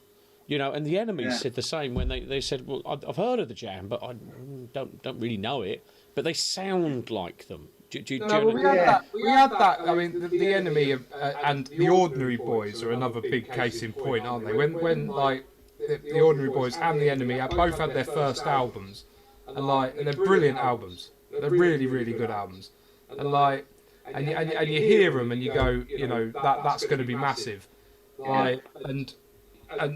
But it just didn't happen, did it? It's all timing, though, Luke. A lot of it's timing. Much of it's timing. It's such a shame because, like, you know, those two bands particularly, the first Ordinary Boys album, the first Enemy album, like, I absolutely love both of them. Yeah. Like, and then the Enemy, like, they actually, I remember reading an interview with them in NME or whatever, like saying like we just can't. We just can't afford to do. We can't afford to do it. It's costing us to go out on tour, and it's costing us to put out albums, and you know, like, and it's such a shame, actually. Sorry to talk about the boring, but I'm being a musician myself. Like, it really annoys me, like hearing stories like that when you get like. But is it just a different thing, Luke? You know, the guys are going to be in the film, Pete's film, and Ray, but you know, to be someone. I've heard the songs. You've played the song. But the point is it just you get not famous necessarily in the old-fashioned way anymore by playing live and going out and building reputations. They might be in that film. They might get a couple of tunes and they ride for two years. They're on bit mega. Do you understand what I'm trying to say? Because that's, you know, we had Matey from the Farm on, and no, that but too far important. The Farm were massive for 2 or 3 years. Then they couldn't literally get arrested. He was first to admit it, wasn't he? Yeah, and he was very honest about it. I think the Cranes have done the right thing being in the film because it's a way of getting out there. It's a way of getting in front of people rather than just sort of playing the bloody Princess Charlotte in Leicester. Right. Somebody asked me to put one of my songs in a film, I would bite their hand off. Pete, he's got loads of songs, Pete. He's just done exactly the right thing. There's some all right ones. You'll get I'm teasing. You know what I mean? It's just a shame when you think about that. Like you know, like you were saying, you know, that hopefully they make it big, and I sincerely hope they do, because I for one would love to hear guitar music taking over the charts again and all that kind of stuff. But it's just like such a shame when there's all these bands with such real promise and then it just doesn't really happen for them. It guts me. Yeah, I think so. Paul, lean in a little bit. Sorry, mate. Lean in your microphone. Oh, sorry. Yeah. not really about talent these days, is it? It's about what you look like and are you marketable to little girls and you've got a 12-month shelf life. Talent don't have, as you said, the real good bands, most never heard of now. A lot of it's minstrel, you're right. Massive shame. And that's not saying people ain't got talent, of course it isn't. But yeah, everything now is marketed to everybody, isn't it? Rather than being. I think it's like at the moment, it's a lot of like, there's a style, it's that quirky, weird solo artist. And if you're not that at the moment. Oh, it's the old Billie Eilish syndrome. Yeah. Yeah. Yeah, but that's the thing. But let's get on to film, because we talk about music all the time. So Pete, but Pete, I mean, we starting a band and doing a thing is a relatively easy task. But I mean, if starting a film, I mean, if you hadn't met Ray, how would that be different? I mean, what are the wheels that come in motion with all of that? Is it just a mammoth task, or? Yeah, I mean. It's just you just got to be positive. I mean, I've always, like I say, to me, I don't really go and see a lot of films, and you know, the only reason, like I say, I used to work on the railways, and everyone kept going on about this film, Love on the Bay. So I watched it, and I just couldn't understand, like I say, a film that everyone enjoys, that everyone loves, didn't get anywhere. And I was a promoter in the 90s. I used to promote a lot of bands like T-Rex and Tribute Bands. And as a promoter, the promoter had kicked in and thought, this don't make sense. You've got a film with Ray Winston, Jude Law, you've got all these actors in it. Everyone loves it. And you didn't do anything. And that's what kicked me into it. But is that timing? Is that? I always think that it's sometimes timing, and it's about perhaps putting the right things in the right people's heads. Because me and Gemma have been talking about this from a social media point of view for mod use. And it's all well and good just going, look, here's a picture of, like these pictures behind us. But, you know, you've got to, sometimes if we do them shoes, if we'd have done them shoes next year, perhaps they wouldn't have been as popular. You know, sometimes it's just... It is. And the timing was just right, because when I had the project, I think Ray had just come, because he was living in France for a while. He'd just come back to this country, and he was all sort of keen. He was looking for new projects and that. So I just hit him at the right time. And like I say, with years of stalking, he finally got it. And I really did harass him. I wouldn't, you know. I sent him the original manuscripts, and I never got a reply from him for ages, and it really pissed me off. So I sent him a few snotty letters saying, look, you want to encourage new talent and all the rest of it, you ain't even got the decency to acknowledge me and all this. And I was getting arsey, and then one day I had enough, and the wife said, see if he's on Facebook. So I went on there, and he was on Facebook. She said, well, send him a message. I said, well, what should I say? She said, just put, have you read the book yet, you bastard? So I did. And I literally sent that message, and the next day the phone rang. My daughter, she was 8 at the time, and I was upstairs. She goes, it's the phone for you. I said, who is it? She goes, someone called Ray. So I one day, and I said, yeah. He says, Ray Bird is here, and I have read your fucking book. And it was bizarre. And I said, oh, right, well, why didn't you let me know? He said, I did, I emailed you. Well, it went to spam, so I didn't see the email. Yeah. Old chestnut. Yeah, and I was... So I was slagging him off and calling him all the, you know, and I said, right, okay, where do we go from here? So he said, look, meet me at the Groucho Club in London, which I did. We sat there, talked through it, and he said to me, he says, right, he goes, you've now got to turn that book into a script. So I said, well, I've never written a script before. He said, well, you've never written a fucking book before, but you've done it. So he sent me a script for the Wee Man that he done. He said, read that and it will give you an idea how to do it. So I read it, I sat down and wrote a script, and it was bizarre. We ended up in a pub getting pissed in Soho, and we just got on, and it worked well. Yeah, but that's how it is sometimes. It's as these pair know from being in the context. Do you know what I mean? Sometimes it's just when you was in All Shook Up, you all just got on, didn't you? You know, do you know what I mean? As band, you've got to get on. You've got, because you've got to have that level of enthusiasm, because when it's bad, you've still got to have that level of enthusiasm to get you through those periods. Do you it's true. It's true. It's definitely true. And like, and in the contacts, we're pretty lucky that we don't have too much of that. But yeah, it is true. Yeah, but you do, and it's like doing this. You have to have a level of enthusiasm to kind of get you each week to put the camera on and do all those sort of things. They just do. Oh, it's true. And then like And the bits money. like this, where we can all just have a chat, and then it's like you don't. That's the way I look at it. I look at particularly these things, these streams that we've been doing. We've had our hands forced. Because we have to do these things this way because of the lockdown, but also just because, I think of it as there's 5 of us here just having a chat. Yeah. And there's people watching us do that. But the reason to keep it on track, which is why Pete's here, and this is why it's interesting, is we're seeing into something that most people, like I was talking to Ian about it earlier. He was talking about the Scottish guy he likes who plays guitar. He's how a rock star how Ian wants a rock star to be. And he was saying, so I'm asking Pete these questions, so how did you get from writing words that you started? Pete, do you want to tell us the story where you got the initial idea, why you were sat in that car and what you were doing? Are you allowed to say? This is a good story. I know the story. Well, I spent 10 years looking after prostitutes.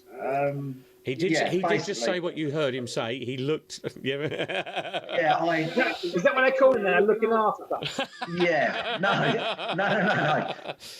I was not a pimp. I was nothing like that. I basically drove them around, and while they were with their clients, I'd wait for them, and if they got in trouble, I'd help them out. That sort of thing. I spent 10 years doing it, and I used to spend literally weekends. I would take a girl to a client, and she would be with the client for literally a whole Saturday and Sunday, and I'd be sitting in my car in a Tesco's car park, 5 minutes round the corner, and that's when I wrote the book.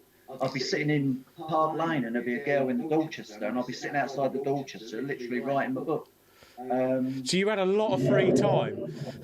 Yes, a lot, and in fact, in the second book, in To Be Someone Too, we get into the escort side of things. Even in To Be Someone, this film, it touches on the escort side of things. Right, okay, yeah. And I have all the questions. How is that? How does that come about as a job? Sorry.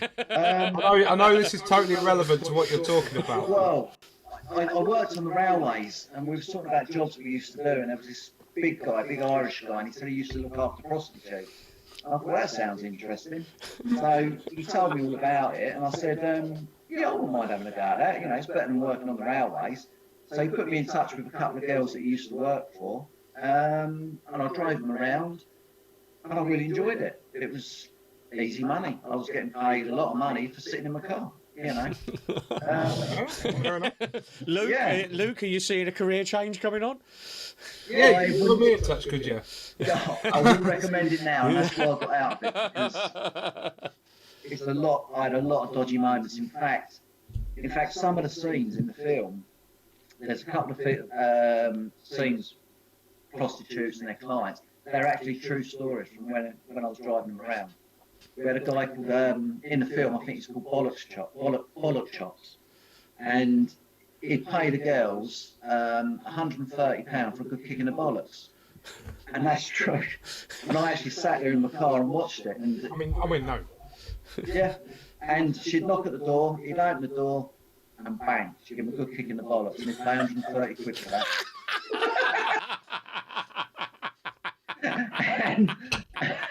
and when I told Ray that, he said, we've got to have that in the film. So that scene's in the film, yeah.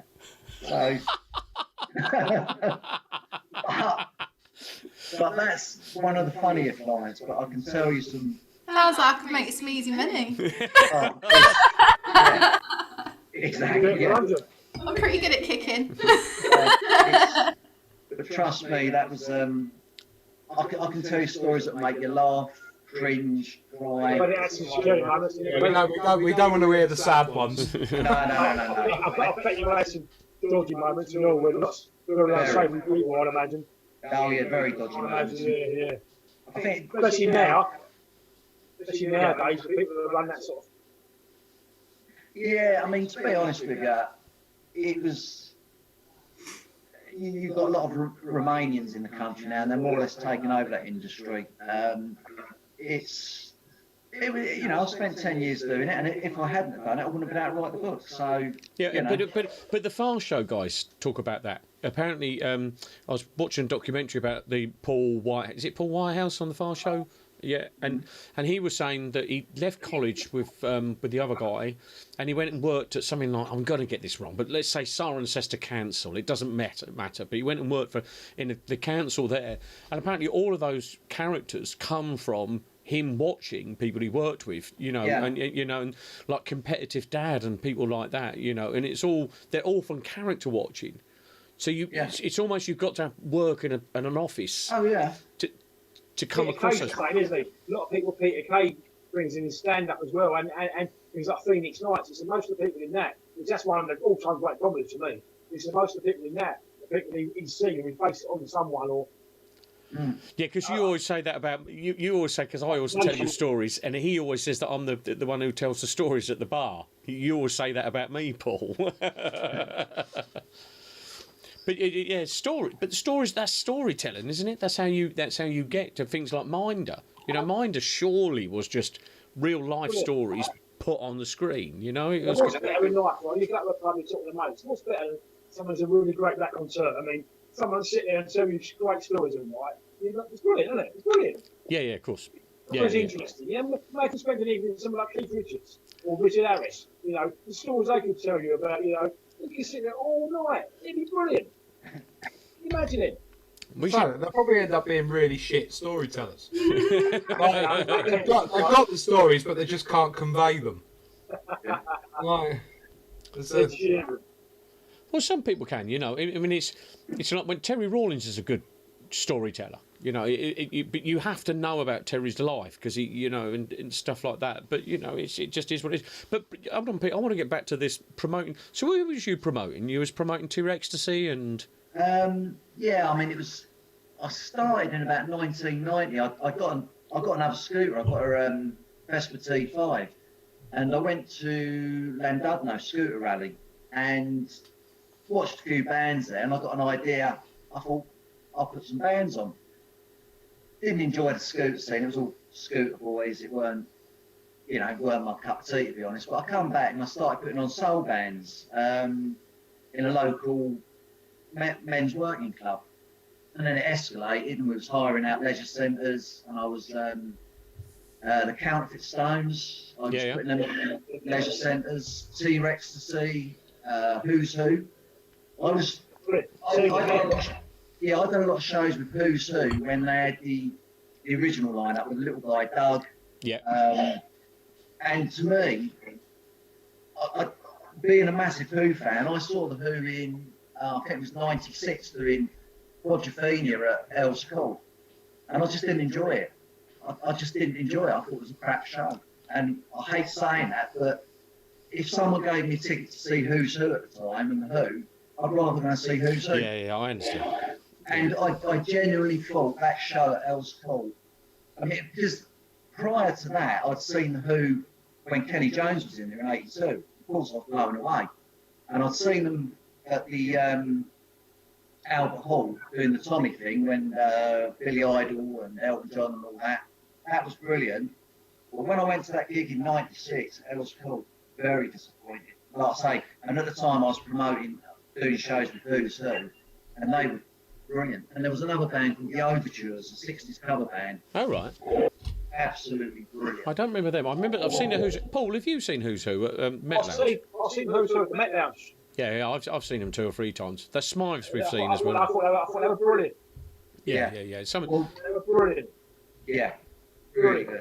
I mean, brilliant.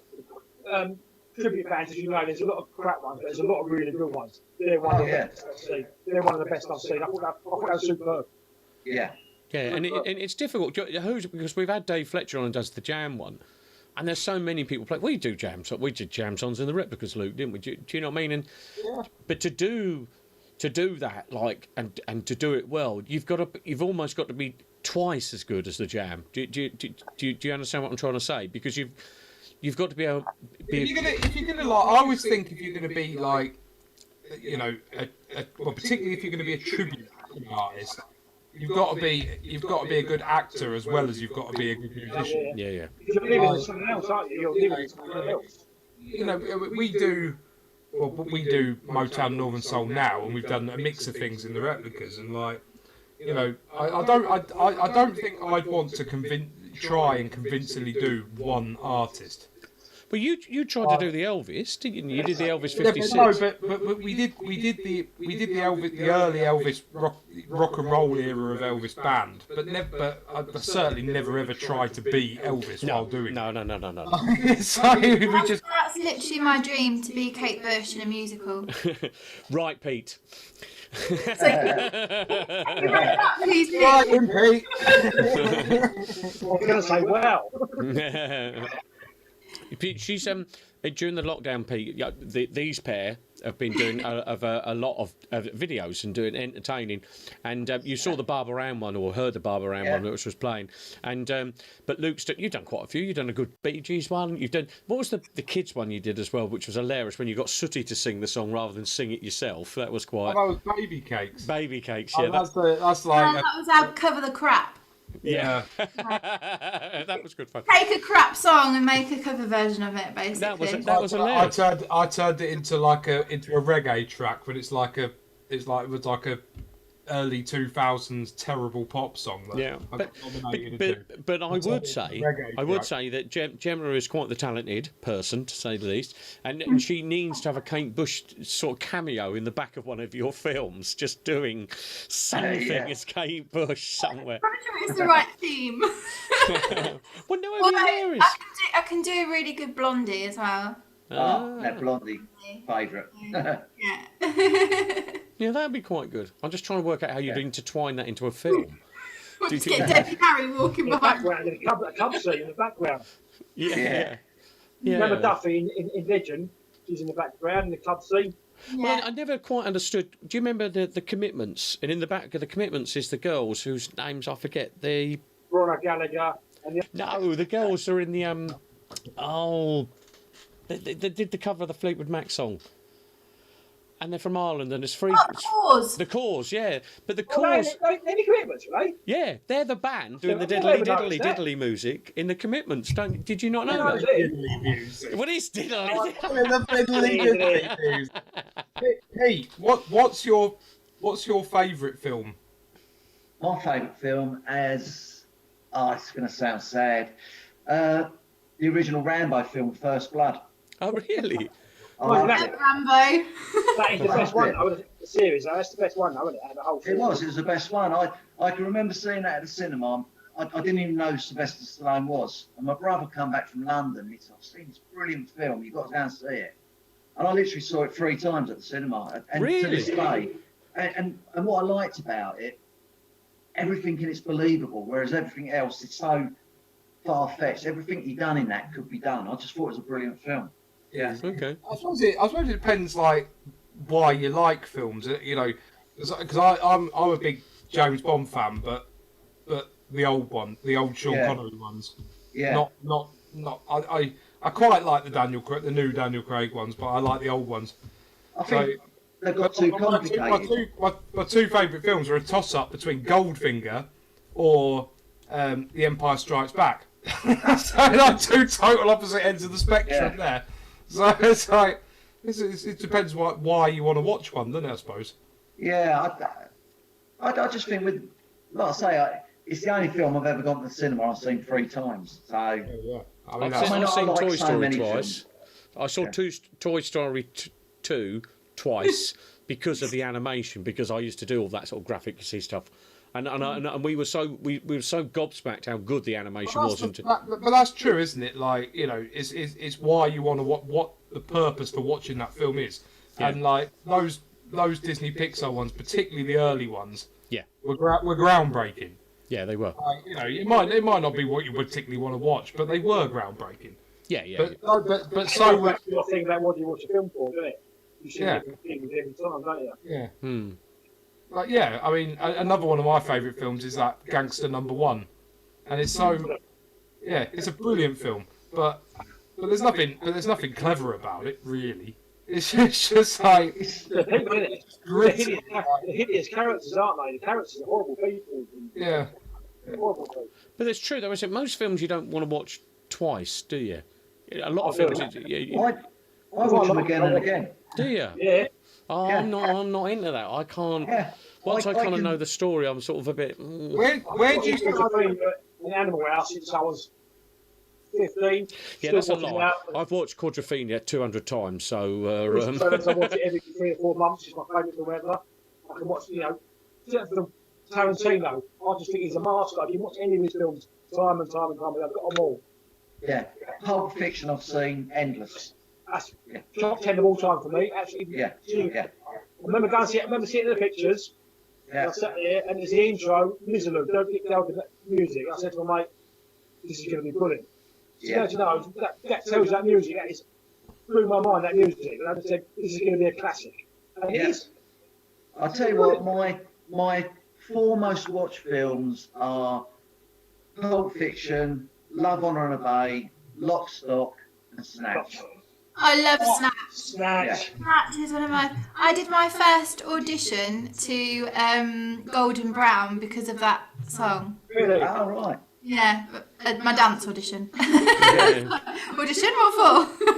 I never get bored with watching them Snatch is films. brilliant. It's not my. I've never seen it been. That's in my top 10 as well.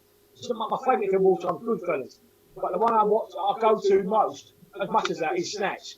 Yeah. Even though it's not a comedy, but it's bloody funny. Yeah. If that makes sense. Yeah. Yeah. Because that's ruthless, isn't it? Yeah. The Bricktop, he's the most hideous person, Yeah. isn't he? Yeah. But he's funny. He's funny. Yeah. You tell me he ain't funny. Yeah. You know, he's horrible, isn't he? He's horrible. Yeah. I've seen it once, but I can't remember it. I'm going to have to watch it And again. it's a proper funny film. Funny film. So many great lines. I love Scott as well. That's loads of great lines in that. Yeah. Even my mum loves Lock, Stock, though. She loves the bit with the stone girl gets the Bren gun out and shoots everyone. My mum's Yes. like, I love that girl. Yeah.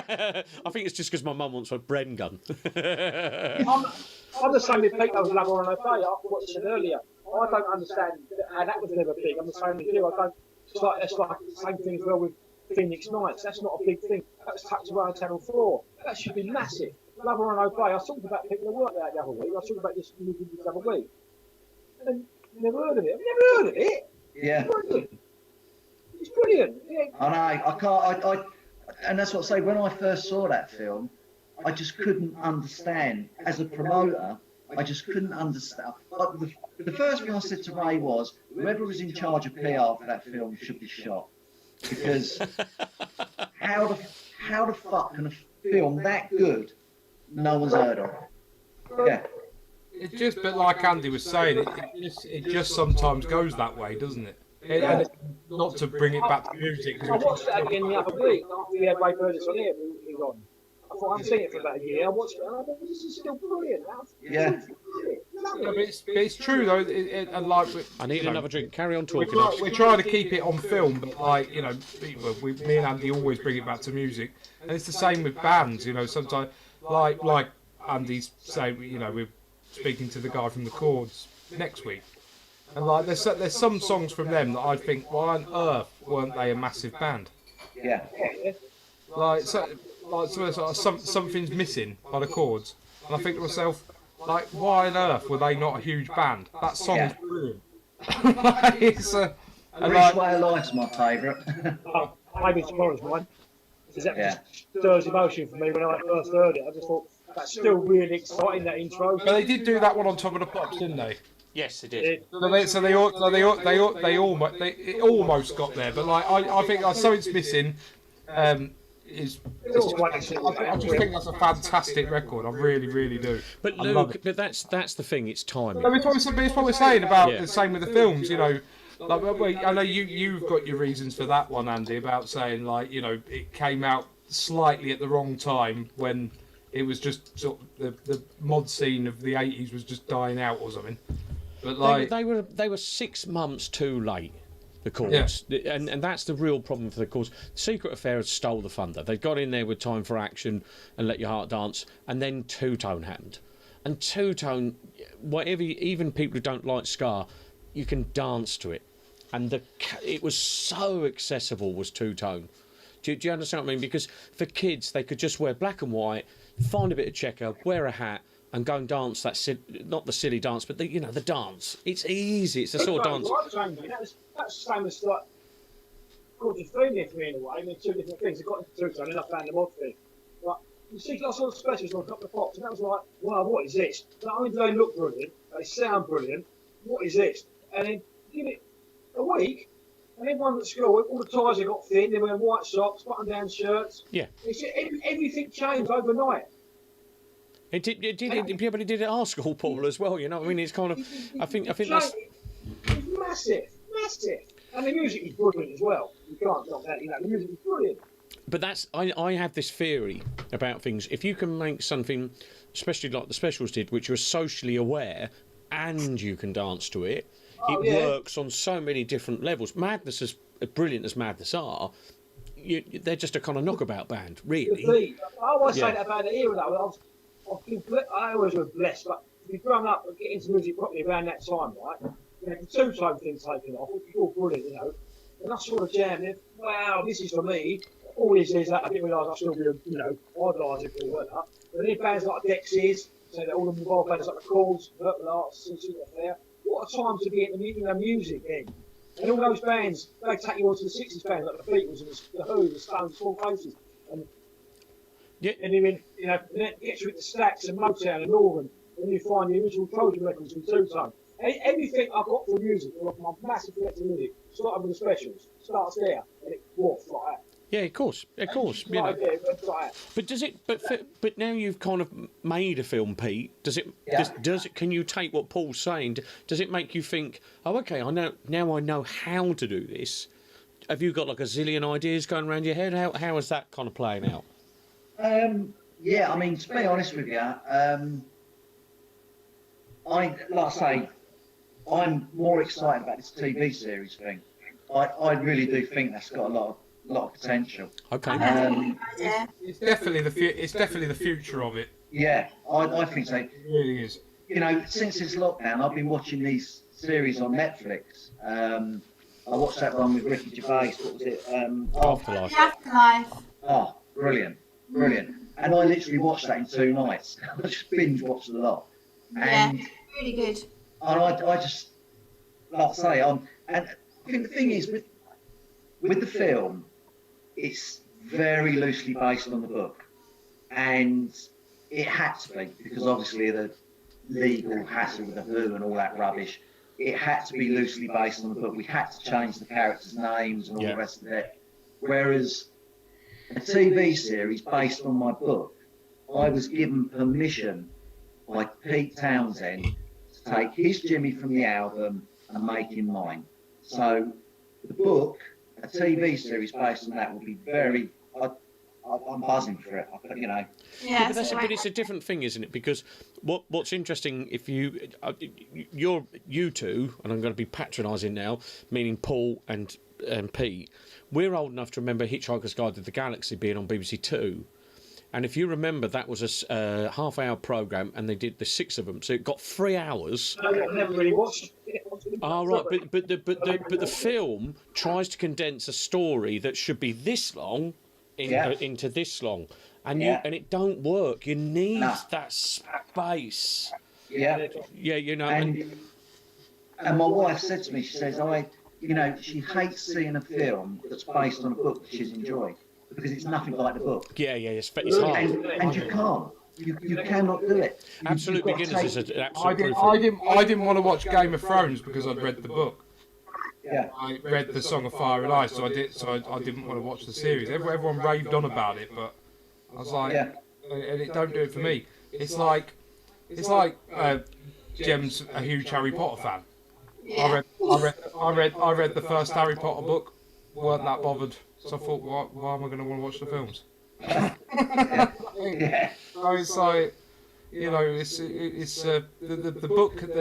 That is a problem, isn't it? I suppose. But It Pete, is, and go on, sorry, you talk, Pete. yeah, no, it is because when I actually sat down to write the script, because my wife said that, she said, you know, the film's never as good as the book. I tried to keep it as close to the book as possible, and hence that's why Ray didn't like it. You know, and that's why we ended up working on it together. It was a real compromise, but yes, I was a little bit disappointed after seeing. Oh, He's gone. he's gone. No, you cut off. I had a bit of a. I think his phone died. I think his phone might have died. Oh, that or his laptop, because it's his daughter's laptop. I think. My laptop's on the laptop. It's is he? Let's have a look. I can soon tell you. No, he'll be back in a minute because his daughter's on hand to help him, basically. There's not that many people watching now, anyway. So. Yeah, I was going to call it a day in a minute. Oh yeah, Andy, I'm going to say goodnight, and you'll have to say goodnight to. Yeah, I was going to stop us at 5:30 if we got that far. We'll have a go to save you 20 minutes in this thing. Get the paper box bit in. Yeah. Find out what era it is we're going to see. I think 20 minutes. Hold on, Paul was talking. I can and can't hear. Sorry, Paul. What'd you say? No, I was saying I have a word with Pete to say we get to save 20 minutes of them and have a paper box bit in the background in a club scene. Oh yeah. Just find out what era it is. Late 60s or early 80s. She's a triple threat. She can act. I like paper That's what you like. Right, guys. Let's hit. I'm gonna bail as well. So I know we're still live, but it's. Yeah, let me get my phone and see how many people are watching. So. My eyes are tired. I should. No. Hey, Andy, are you staying on? No. I'm going to turn the stream off. I'm going to turn the stream off, everyone. Thank you, everybody, for watching, and we'll see you next week. But I'll turn the stream off, and we'll see you soon. Bye bye for now. Bye bye. Bye bye. Bye bye.